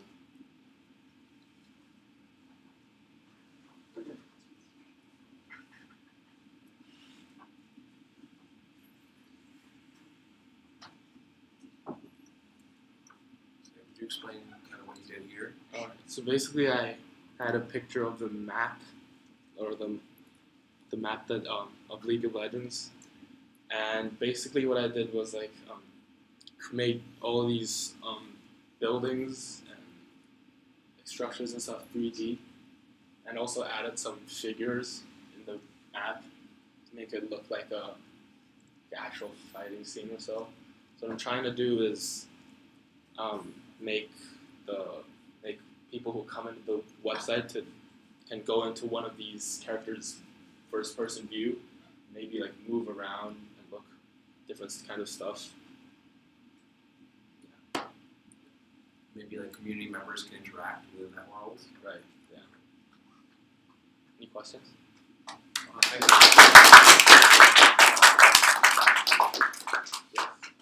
I personally do also play League of Legends, and I love the idea of VR. I think it's really cool. But your whole homepage, I don't really understand why it would be necessary, because before you log into League of Legends, while they're doing the updates that take 2 hours, it has on the bottom of it rotation, and it also has newsfeed, especially whenever the competitions are going on. It has that the link to the Twitch live stream. Right. So what's the difference between your homepage and the League of Legends homepage? This page, you mean? Okay. Well, I mean, it's like more easier to access, I think. Or like just these 4 squares. And I mean, it's just like right out here. It's just click on it and you go. There's already like forums out there for League of Legends.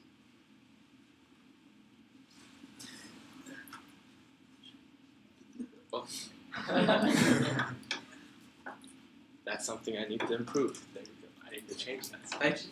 Thank you. Okay. Any other questions? Hey, Maria. So how are you gonna get League of Legends players or fans to come to the website? Which I think is really cool. Yes. Well, first I'll try to post these stuff on like to spread it out with my friends that who plays League of Legends, and then if that works well, I'll try to like spread it around on social media. So. Any other questions? I think it looks great. I mean, I think definitely resonates with League of Legends fans, and if the content is made in such a way that can be easily discovered in search engines, you'll definitely get a lot of search traffic. People like finding your content, especially if you have kind of more unique, like distinctive stuff. I think there's, from my sense, like very passionate gamers, they can't get enough of some stuff. So there might be a lot of other websites already or other content already, but that's okay if you're offering something that stands out or is different or is just as good. Right. So what would be the keyword on like let's say search engine if they want to find your website? What would you want that to be? Fan page. I would say play up the VR. Like if you can get some like a decent SEO for like League VR or something, or Wall VR. Yeah. That would be I think a pretty big pull for a lot of people. Thank you.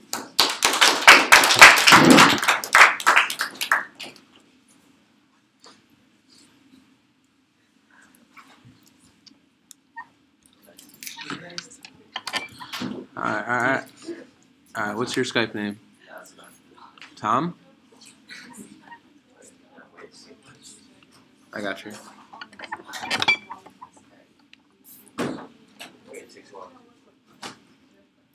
Okay, and go to conversations, share screen. Like look, you see up there? Right there. Share screen should be. Yeah, just a few minutes over go, just stay and finish it. Just go.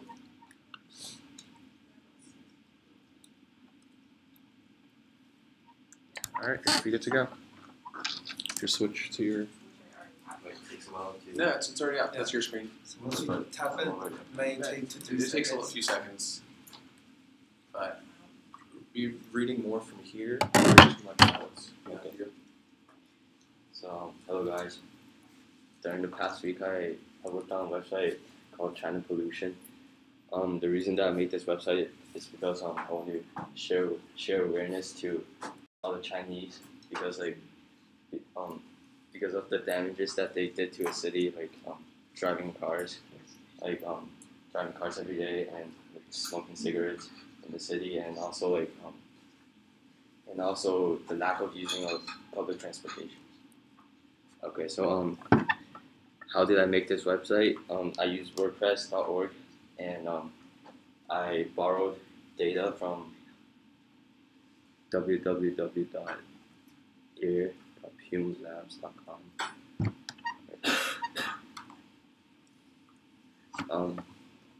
Takes a lot.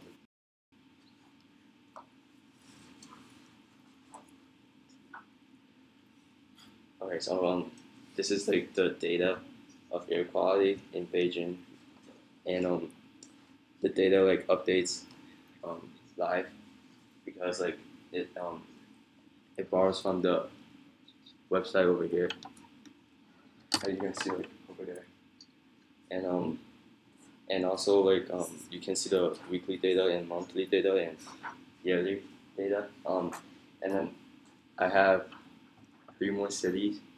It's Shanghai, Guangzhou, and Xi'an. The reason I chose Guangzhou and Xi'an is because those are cities where my parents are from, and it's easy for them to like access for the information. This tree.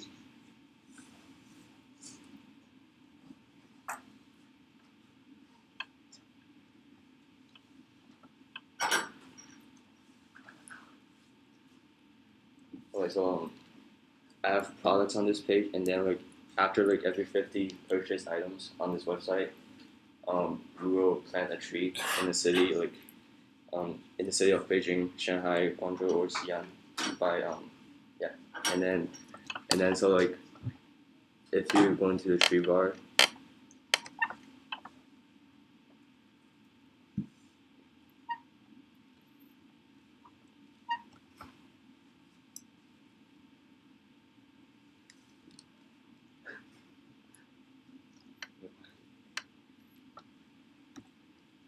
How does this work? If you see the tree bar and like if the leaf turns green, then that means like we'll plant the first tree in one of those 4 cities. And also on the website there are also like blogs. It's like posting blogs about information about China pollution. Recently I posted what is PM 2.5. PM 2.5 is like the particulate matter, and it's spreaded.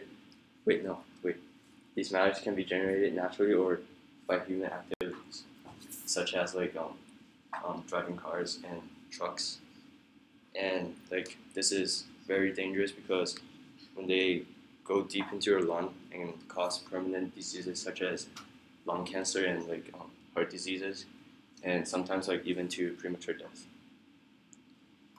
And the cause of air pollution is mainly because of the burning fossil fuels in factories and the pollution coming out from vehicles such as cars and trucks. So according to that, I suggest like everyone in China to buy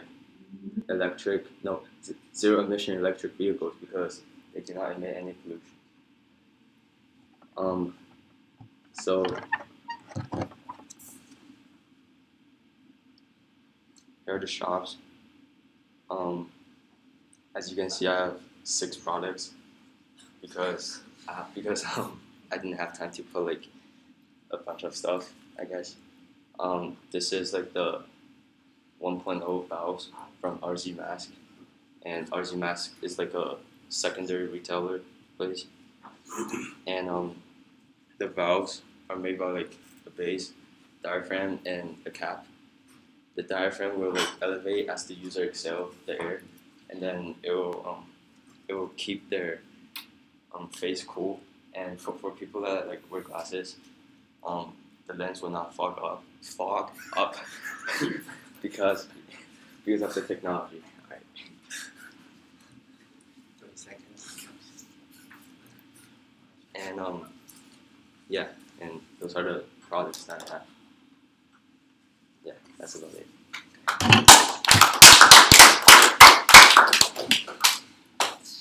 Any questions? What you installed for the shopping? What? What you installed for shopping feature? Oh, it's called WooCommerce. It's like a software in WordPress where you can like just put products on the page and then sell it by either checking out like by credit cards or like billing to the person and then you pay for the check. Yeah. So are you trying to reduce the pollution or are you just trying to educate people on pollution? I guess like both because like the education part is where the blogs are, and those are the important factors of like China pollution, and to increase awareness it's to like planting trees. So like after like every 50 purchase items, like we get to plant a tree for the environment, so like the air quality will become better, I guess. I think it's great. I think the stuff like air filters and these kinds of products, it's like a rapidly growing market. I think these kinds of products actually sell really well, and it's nice to have that 1-2 punch of raising awareness and educating people, and also very naturally leading them to that. Well, don't you want to buy this great filter? It's like works great. Good use of WooCommerce. Nice to see that there. WooCommerce is super easy to install, by the way, for everybody. Just like download it, install the plugin, and then it's just pretty much up and running. And then the other thing that I have some questions like, if your target audience is it Chinese people or is it who is? The stores at New York City. But like. So Americans. Yeah. I think the reason is because like there's so many like Chinese who travel to like New York. Or But like. Right, but are you talking about pollution in general? No, or pollution in China. But if they're in America, then they don't really. It's like why would they care? Yeah, but like there's so many Chinese who travel to America, so like they can buy the products here and then bring back to China. I'm not sure about that. So I was going to say if it's targeting Chinese, it should be written in Chinese, right? And then if there's like a very easy way to buy these kinds of products, and so I think you may need more thought about who your true target audience is, and how to reach them the most effective way. No question.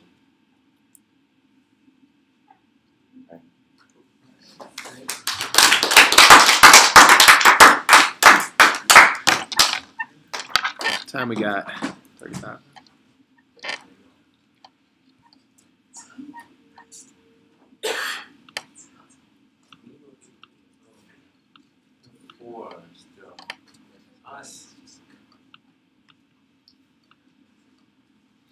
Four left.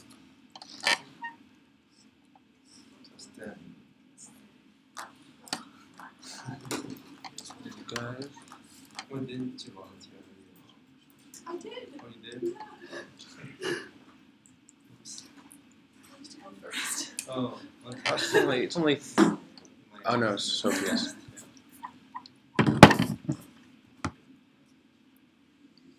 Very nice. If you want to show off something, click on it first. Okay.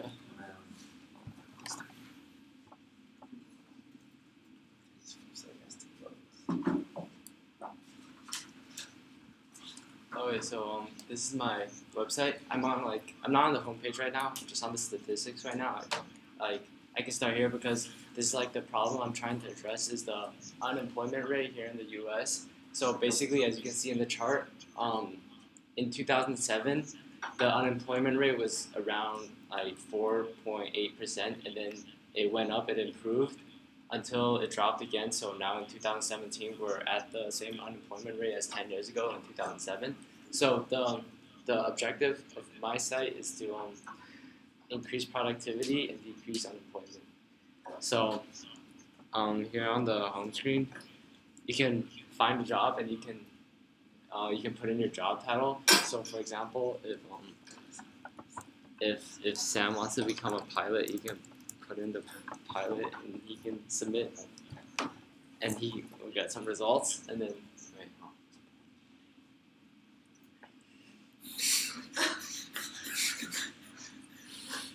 it's showing on my screen, but it's not showing. Wait. Oh yeah, there it is. So it'll start off with it'll return 5 results, and the position title is airplane pilot, and then the second one will be like when did the position open and when will it close to give you some idea, and then the location, and then the salary range, the annual salary range, and then for more information, it will give you a link to the USA Jobs, and then basically if you copy this link and paste it here, you come to this website and it gives you basically like a lot of information about the job, like summary, and yeah. So, and basically this is my objective, which is to decrease unemployment. And what? You should say that backwards. Okay, yeah. And also what I tried to do is I tried to put the Department of Labor's Twitter feed on here, but I'm still working on it. And yeah, this I can talk about some of the challenges I faced. Basically, so how I did this was I took an open API of the USA government jobs, and I linked it to the website. And every time you insert it, it's adding something to the actual API link that's searching for the jobs, and then it shows you the first 5 results, and yeah, I have this navigation bar at the top, and my sources are you you can access all of this stuff. And also what I was trying to do was like you see this bar right here. It doesn't actually really work, but I was trying to do that. Like if you want 10 results or 25 results, it would display that. And also I was trying to like every single time you search for something new, you can the results like they clear and then you see the new results. But I didn't get to do that either. And I'm also working on the live Twitter thing. So that's basically it.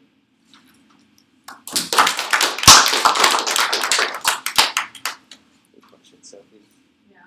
So the USA Jobs website has the same exact feature on their website where you can type in the job title and the results will show up.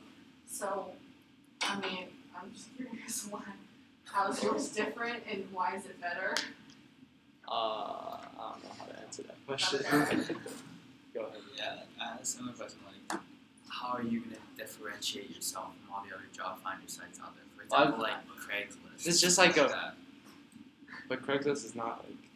And people like for like example, because like people post jobs on Craigslist. Yeah, but this is like Craigslist. I mean, like you can go on there, but I'm sure like this is more reliable because it's coming straight from like the U.S. government's like. But like Don't want people look to like to what? official website. How are you gonna make people want to like use your site? No, I mean, just like I was just trying this out. Like I haven't really developed anything else. Like it took me a long time just to make this website. But yeah, I mean, I could have used WordPress and it would have been a lot easier. But, yeah. So what technologies have you used? Oh yeah. It looks really simple, but like the actual like search bar, it took me a long time to make. It's like it's a ID and then it has to take the user input and add it to it, and the actual like search bar, the submit button, I had to like watch some videos to make. Do you want to show us the Atom? The code? Yeah. Okay. So yeah, the good thing what he did was he actually hard-coded it. So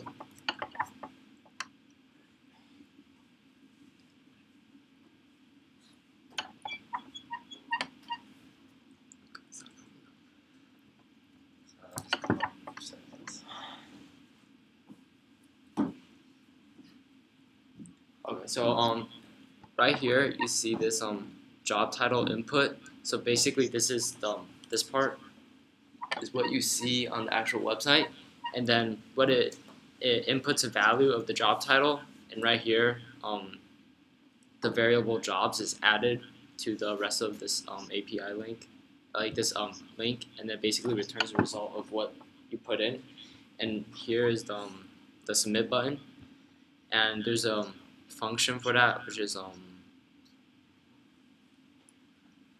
like right here, like when you press the button, it submits that in the JS file, it reads it, and adds to the actual link and looks for the results, and it goes in like, and right here I have the actual words, and then like here is the like what you see, like it's flexible because it changes, and it's in a for loop, so it shows the first 5 results. And here is the actual like bar, like the options like 5, 10, 25, 100, and all. But I wasn't able to actually implement it. Use the P5 library. Yeah. Right. So that you created paragraphs there, and so it dynamically added P tags to the HTML. Yeah. So that you have to manually do that yourself. All right. Good job.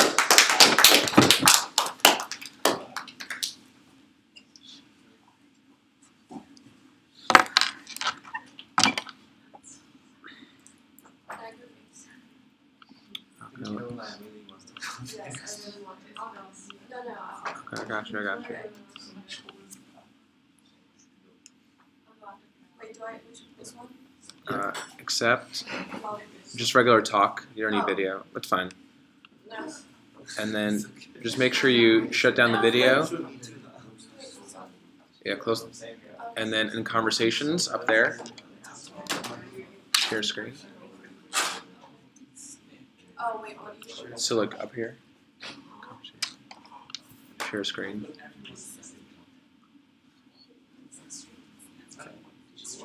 Very nice.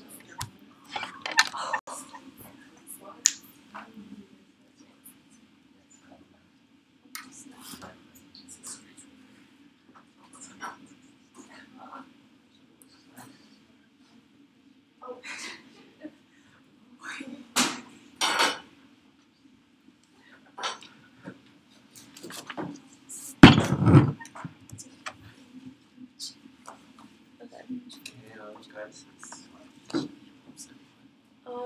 So I used Sketch to create an app prototype. So this is Muse, a social media app for musicians. The problem I'm investigating focuses on how musicians can easily feel isolated while practicing their instruments, especially if they spend a lot of time practicing by themselves. And this process can lead to lack of inspiration and contact with other musicians. So the solution is a social media platform where musicians can easily find and connect with other people who share similar interests. The user network will not just cover local areas, but will also be like a worldwide reach. And it'll be easy to navigate, simplistic, so users do not need to spend a lot of time on figuring out how to work the app, which will maximize productivity. And a simple interface will open up this app to musicians of all ages and technical experiences. This leads to my product, Muse. So on Muse, you can create a personalized profile, including your name, a profile picture, and you can also choose like the background theme. And depending on how comfortable you are with privacy and safety, you can also choose to include your location. And below, there's an area where you can either fill in or upload an existing profile or resume. And so here is Jane. She is a 17-year-old aspiring guitarist from Manhattan, New York. And I guess you can see from her profile that she values simplicity. And her main purpose for joining Muse is to kind of get advice and meet other musicians who will help her with her career. And communication is made easy with the 3 buttons on the bottom of each profile page, like, follow, and contact, which allows other users to give Jane feedback and support. Using the main feed page, musicians can share pictures and videos of themselves, and this is important, and it's especially beneficial because it can be a source of encouragement and motivation for other users to, post and work harder. Here they can also promote events, such as concerts, benefits, and meetups, so they can maximize turnout. With a basic search and discover page, musicians can find others by username, location, or event. And this page constantly refreshes with, the top couple of popular searches at the moment. And also, Muse analyzes user data to suggest interesting people who might, interest the user. This page kind of makes it easy to create groups, allowing for easy networking and connection building. So this is the blog section, consisting of 2 pages organized by a simple navigation toggle, I guess. The screen area to the left, named Community, is basically a place where users can share links to news and updates in the music world. And on the right, with the screen area labeled My Posts, users can upload their own opinion-style articles and reviews. One helpful component of My Post is that users can customize and manually, organize their audience settings. So basically, you might be wondering why Muse and how is this different from the many other social media apps out there today, such as Instagram and Facebook.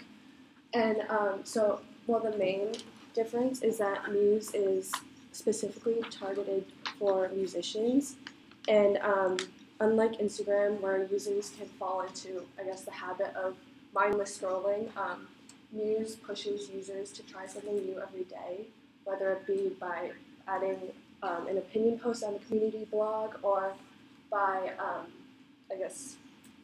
reaching out to others for collaboration. Because after all, Muse's ultimate goal is to create meaningful connections and inspire creativity. This leads to, what may be the most unique component of Muse, which is the services feature. And here, it's basically an online store, with an online safe and secure store where musicians can buy or sell their old instruments, sheet music, and other musical accessories. And the reason why I thought this would be helpful or important, I guess, is because musical instruments and supplements can oftentimes be very costly. For example, I know that a good violin can cost upwards to thousands of dollars. So this process provides a cheap alternative for people who may not otherwise afford the more expensive products. And also, Muse looks through each ad, carefully to determine its legitimacy to make sure that users are getting good products. Right now, Muse follows a freemium business model, which means that everything I've discussed up to this point is included in the free version, but they also have the choice to upgrade to the premium version. Muse Premium includes a feature where users can see their fans, which are basically people who view their profile a lot or who interact with them a lot, which can be kind of interesting. And also, instead of just recommending people in the search feature, they also recommend interesting events. And also, Premium will have no sponsored ads. So basically, this app is aimed towards musicians of all types who desire a platform to connect with others. So using easy networking resources, beginner musicians can find mentors or, I guess, fun tips to kind of kickstart their career. And intermediate musicians can further involve themselves in the musical world by using the blog or Muse feature. And advanced musicians can share their stories and provide inspiration for millions of other beginners. So in the US alone, right now, there are over 25 million people who play musical instruments. And if you combine that with the 84% of American adults who have access to technology, our user pool, I don't think you can see it, but our user pool is ideal user pool is close to 21 million. And obviously, our app will not start with such a big database, but we have a big market size, so I think there is a lot of, there are many directions we can improve and develop in. So, in other words, find your inspiration and find your muse. Yes.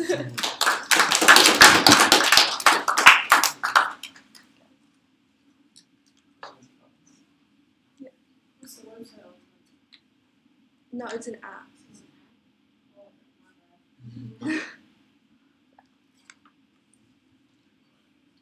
So one of your slides said that this is, in a way, optimized for musicians, right? I think an argument that somebody else could make is that, it's very text heavy in that if you want to search for another artist, you have to type in their name, you have blog posts, you have profiles, right? Whereas the way I see musicians is that their music is kind of the center. So something like SoundCloud, there's not that much text. Yeah. It's mostly the music. So are you thinking at all of, let's say, for example, having, instead of people finding each other by name or by location, right? You could have people search by sound. Yeah. Where they can play. It's like a Shazam where it listens. Oh, hey, you have a similar sound to me. Let's connect or something like that. Yeah, that's a good idea. And also, people can share videos of themselves performing. Also, yeah. That was cool. The slides were beautiful. So thanks for spending the time to try to make it more aesthetically pleasing. The prototype made it sketchy. Thank you.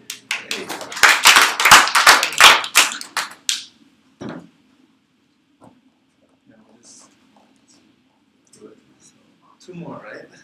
Yeah. Yeah. It doesn't make sense to wait. Yeah, we'll do it right now. Wait, what's happening? No, it's almost noon. But we'll just go through it. So just Yeah, go well, into it. I don't think mine's gonna work anytime soon because I keep opening Skype and it's not working. It crashes every time I open it. I think you still present it. Maybe without the. Wait, I don't want to go last. Yeah. So. No, I don't want to go. Oh.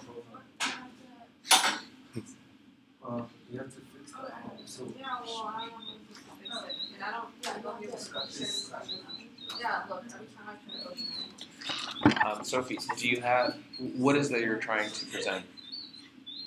Well, the website, and then I have a kind of like a presentation. But it's mostly the local host website? Yeah. Okay, so yeah.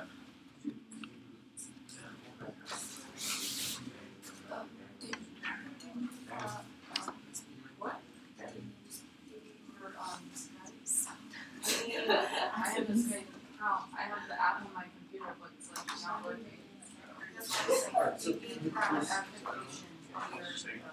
Yeah, and reinstall it. Say I tried reinstalling it, then it takes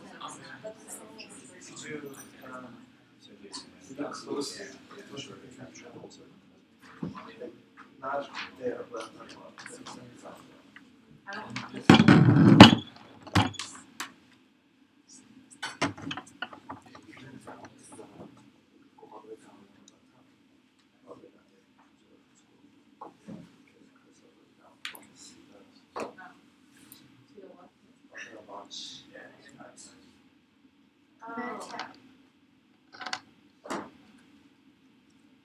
Okay. So my project is the Equilibrium Project, and it's a website to raise mental health awareness and to decrease stigmatism. So the problem is that all across the globe, mental health conditions are overlooked and suppressed in multiple different cultures, especially in Asia. And in the United States, only 4% of our healthcare budget is directed towards mental health issues, even though 18.2% of the population suffers from mental disorders. And so as a solution, I developed a website that is dedicated to raising awareness. And through this simple design of the website, users will be able to navigate the different tabs of the website with ease and make the most of their experience. So this is the homepage of the website. When you first type in the URL, you'll be here. And so I decided to make it very simple, minimalistic, and that will allow the user to feel calm, and the tabs are easy to get to. And if you scroll down, you'll be able to see the mission. And our mission is we aspire to provide a safe space for teenagers to learn more about the importance of their own mental health and to support those that may be facing personal struggles through multiple forms of media. Our website will also connect young adults across the globe to neuroscientists and psychotherapists, while also encouraging users of all ages to challenge social norms related to suppressing mental illnesses. After you scroll down from our mission, there is a tab called Stories, and this tab shares 2 personal stories, and it permits the user to realize that mental illnesses, they could affect any individual, and no matter your background or your past, you could be affected at any point in your life. So the first tab of the website is a research tab, and this is basically will be articles that will be routinely updated with recent news about mental health. The second tab is music therapy, and it is because music therapy is one of less known forms of therapy. I hope that because I'm a musician and I hope to use my passion for a social issue such as this. And I'll be learning more about music therapy after this camp, and that is why I hope that once I gather more research and information, I'll be able to fill this page more with all of the current facts. The third tab is about interactions, and this includes videos, games, and quizzes. And for the video tab, that's the top part of the slideshow, and it'll be basically videos about therapy sessions with professionals. And as you can see, the text still needs to be filled out, and those will be with descriptions about each video. The second tab of interactions is called Games, and it'll basically be a database for the different games related to mental health. And so the first game we have is called That Day, sorry, and that's the game we've designed during this camp, and it will be uploaded soon onto a domain. We also listed 2 others as of this moment. So Depression Quest, it's another game online, and Cognito Interactive, which is a website where you get to learn more about mental issues through game. And finally, there is a resources tab, and this is basically where the user can reach out to therapists in their local area. And so there's a map, and this map, basically as of right now, I only have therapists in New York City, but I hope that through like further coding, I'll be able to create something where if you type in your zip code, your address, you'll be able to find therapists around your area. And finally, there is a contact form where you can, if you have any questions, if you're curious about something that we didn't cover on the website, you could always contact us. So,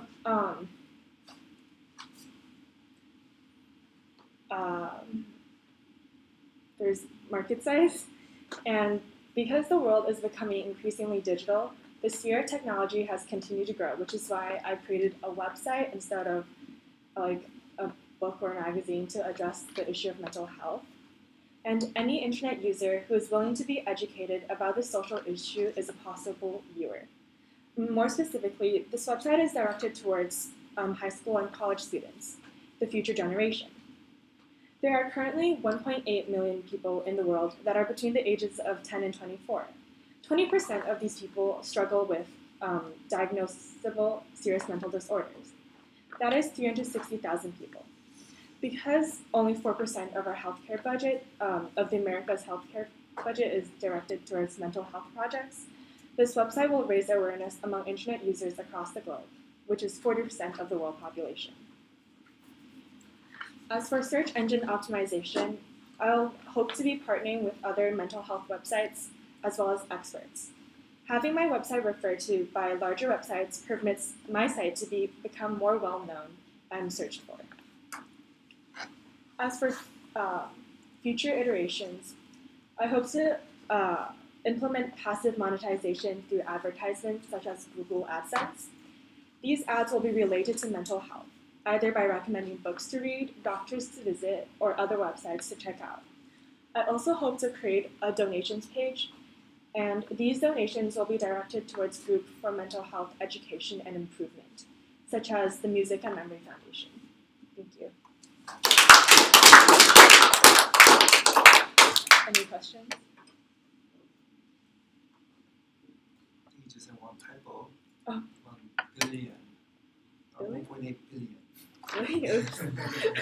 Sorry. Other than that, that's So, if I understand correctly, so the website is just the face of the Equilibrium project, or is the website the product? It is the product. It's the product. Yeah. Okay, so through the website, that's where they'll be like playing things like Yeah. Depression Quest Yeah. and the other games. Okay, gotcha. It's pretty cool. I like the look and feel of the website.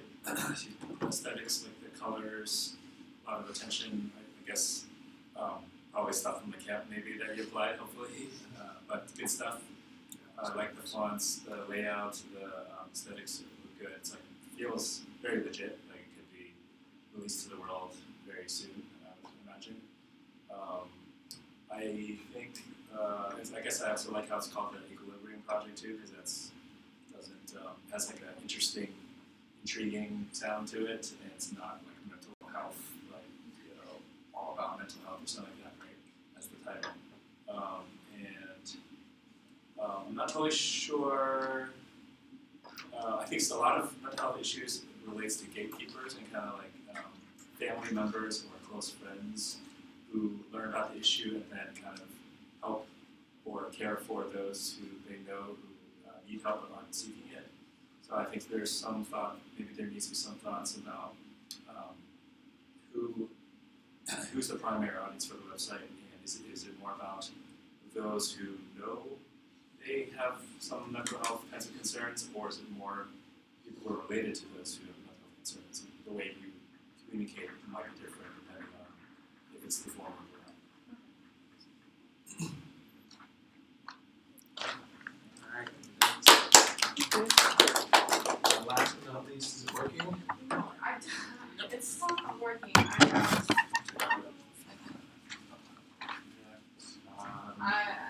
I did what you told me to do. So, well, that's things that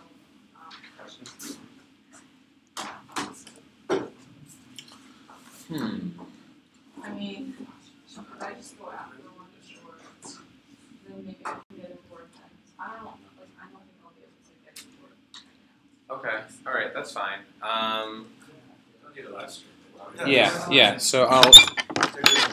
So I'm gonna end the stream now.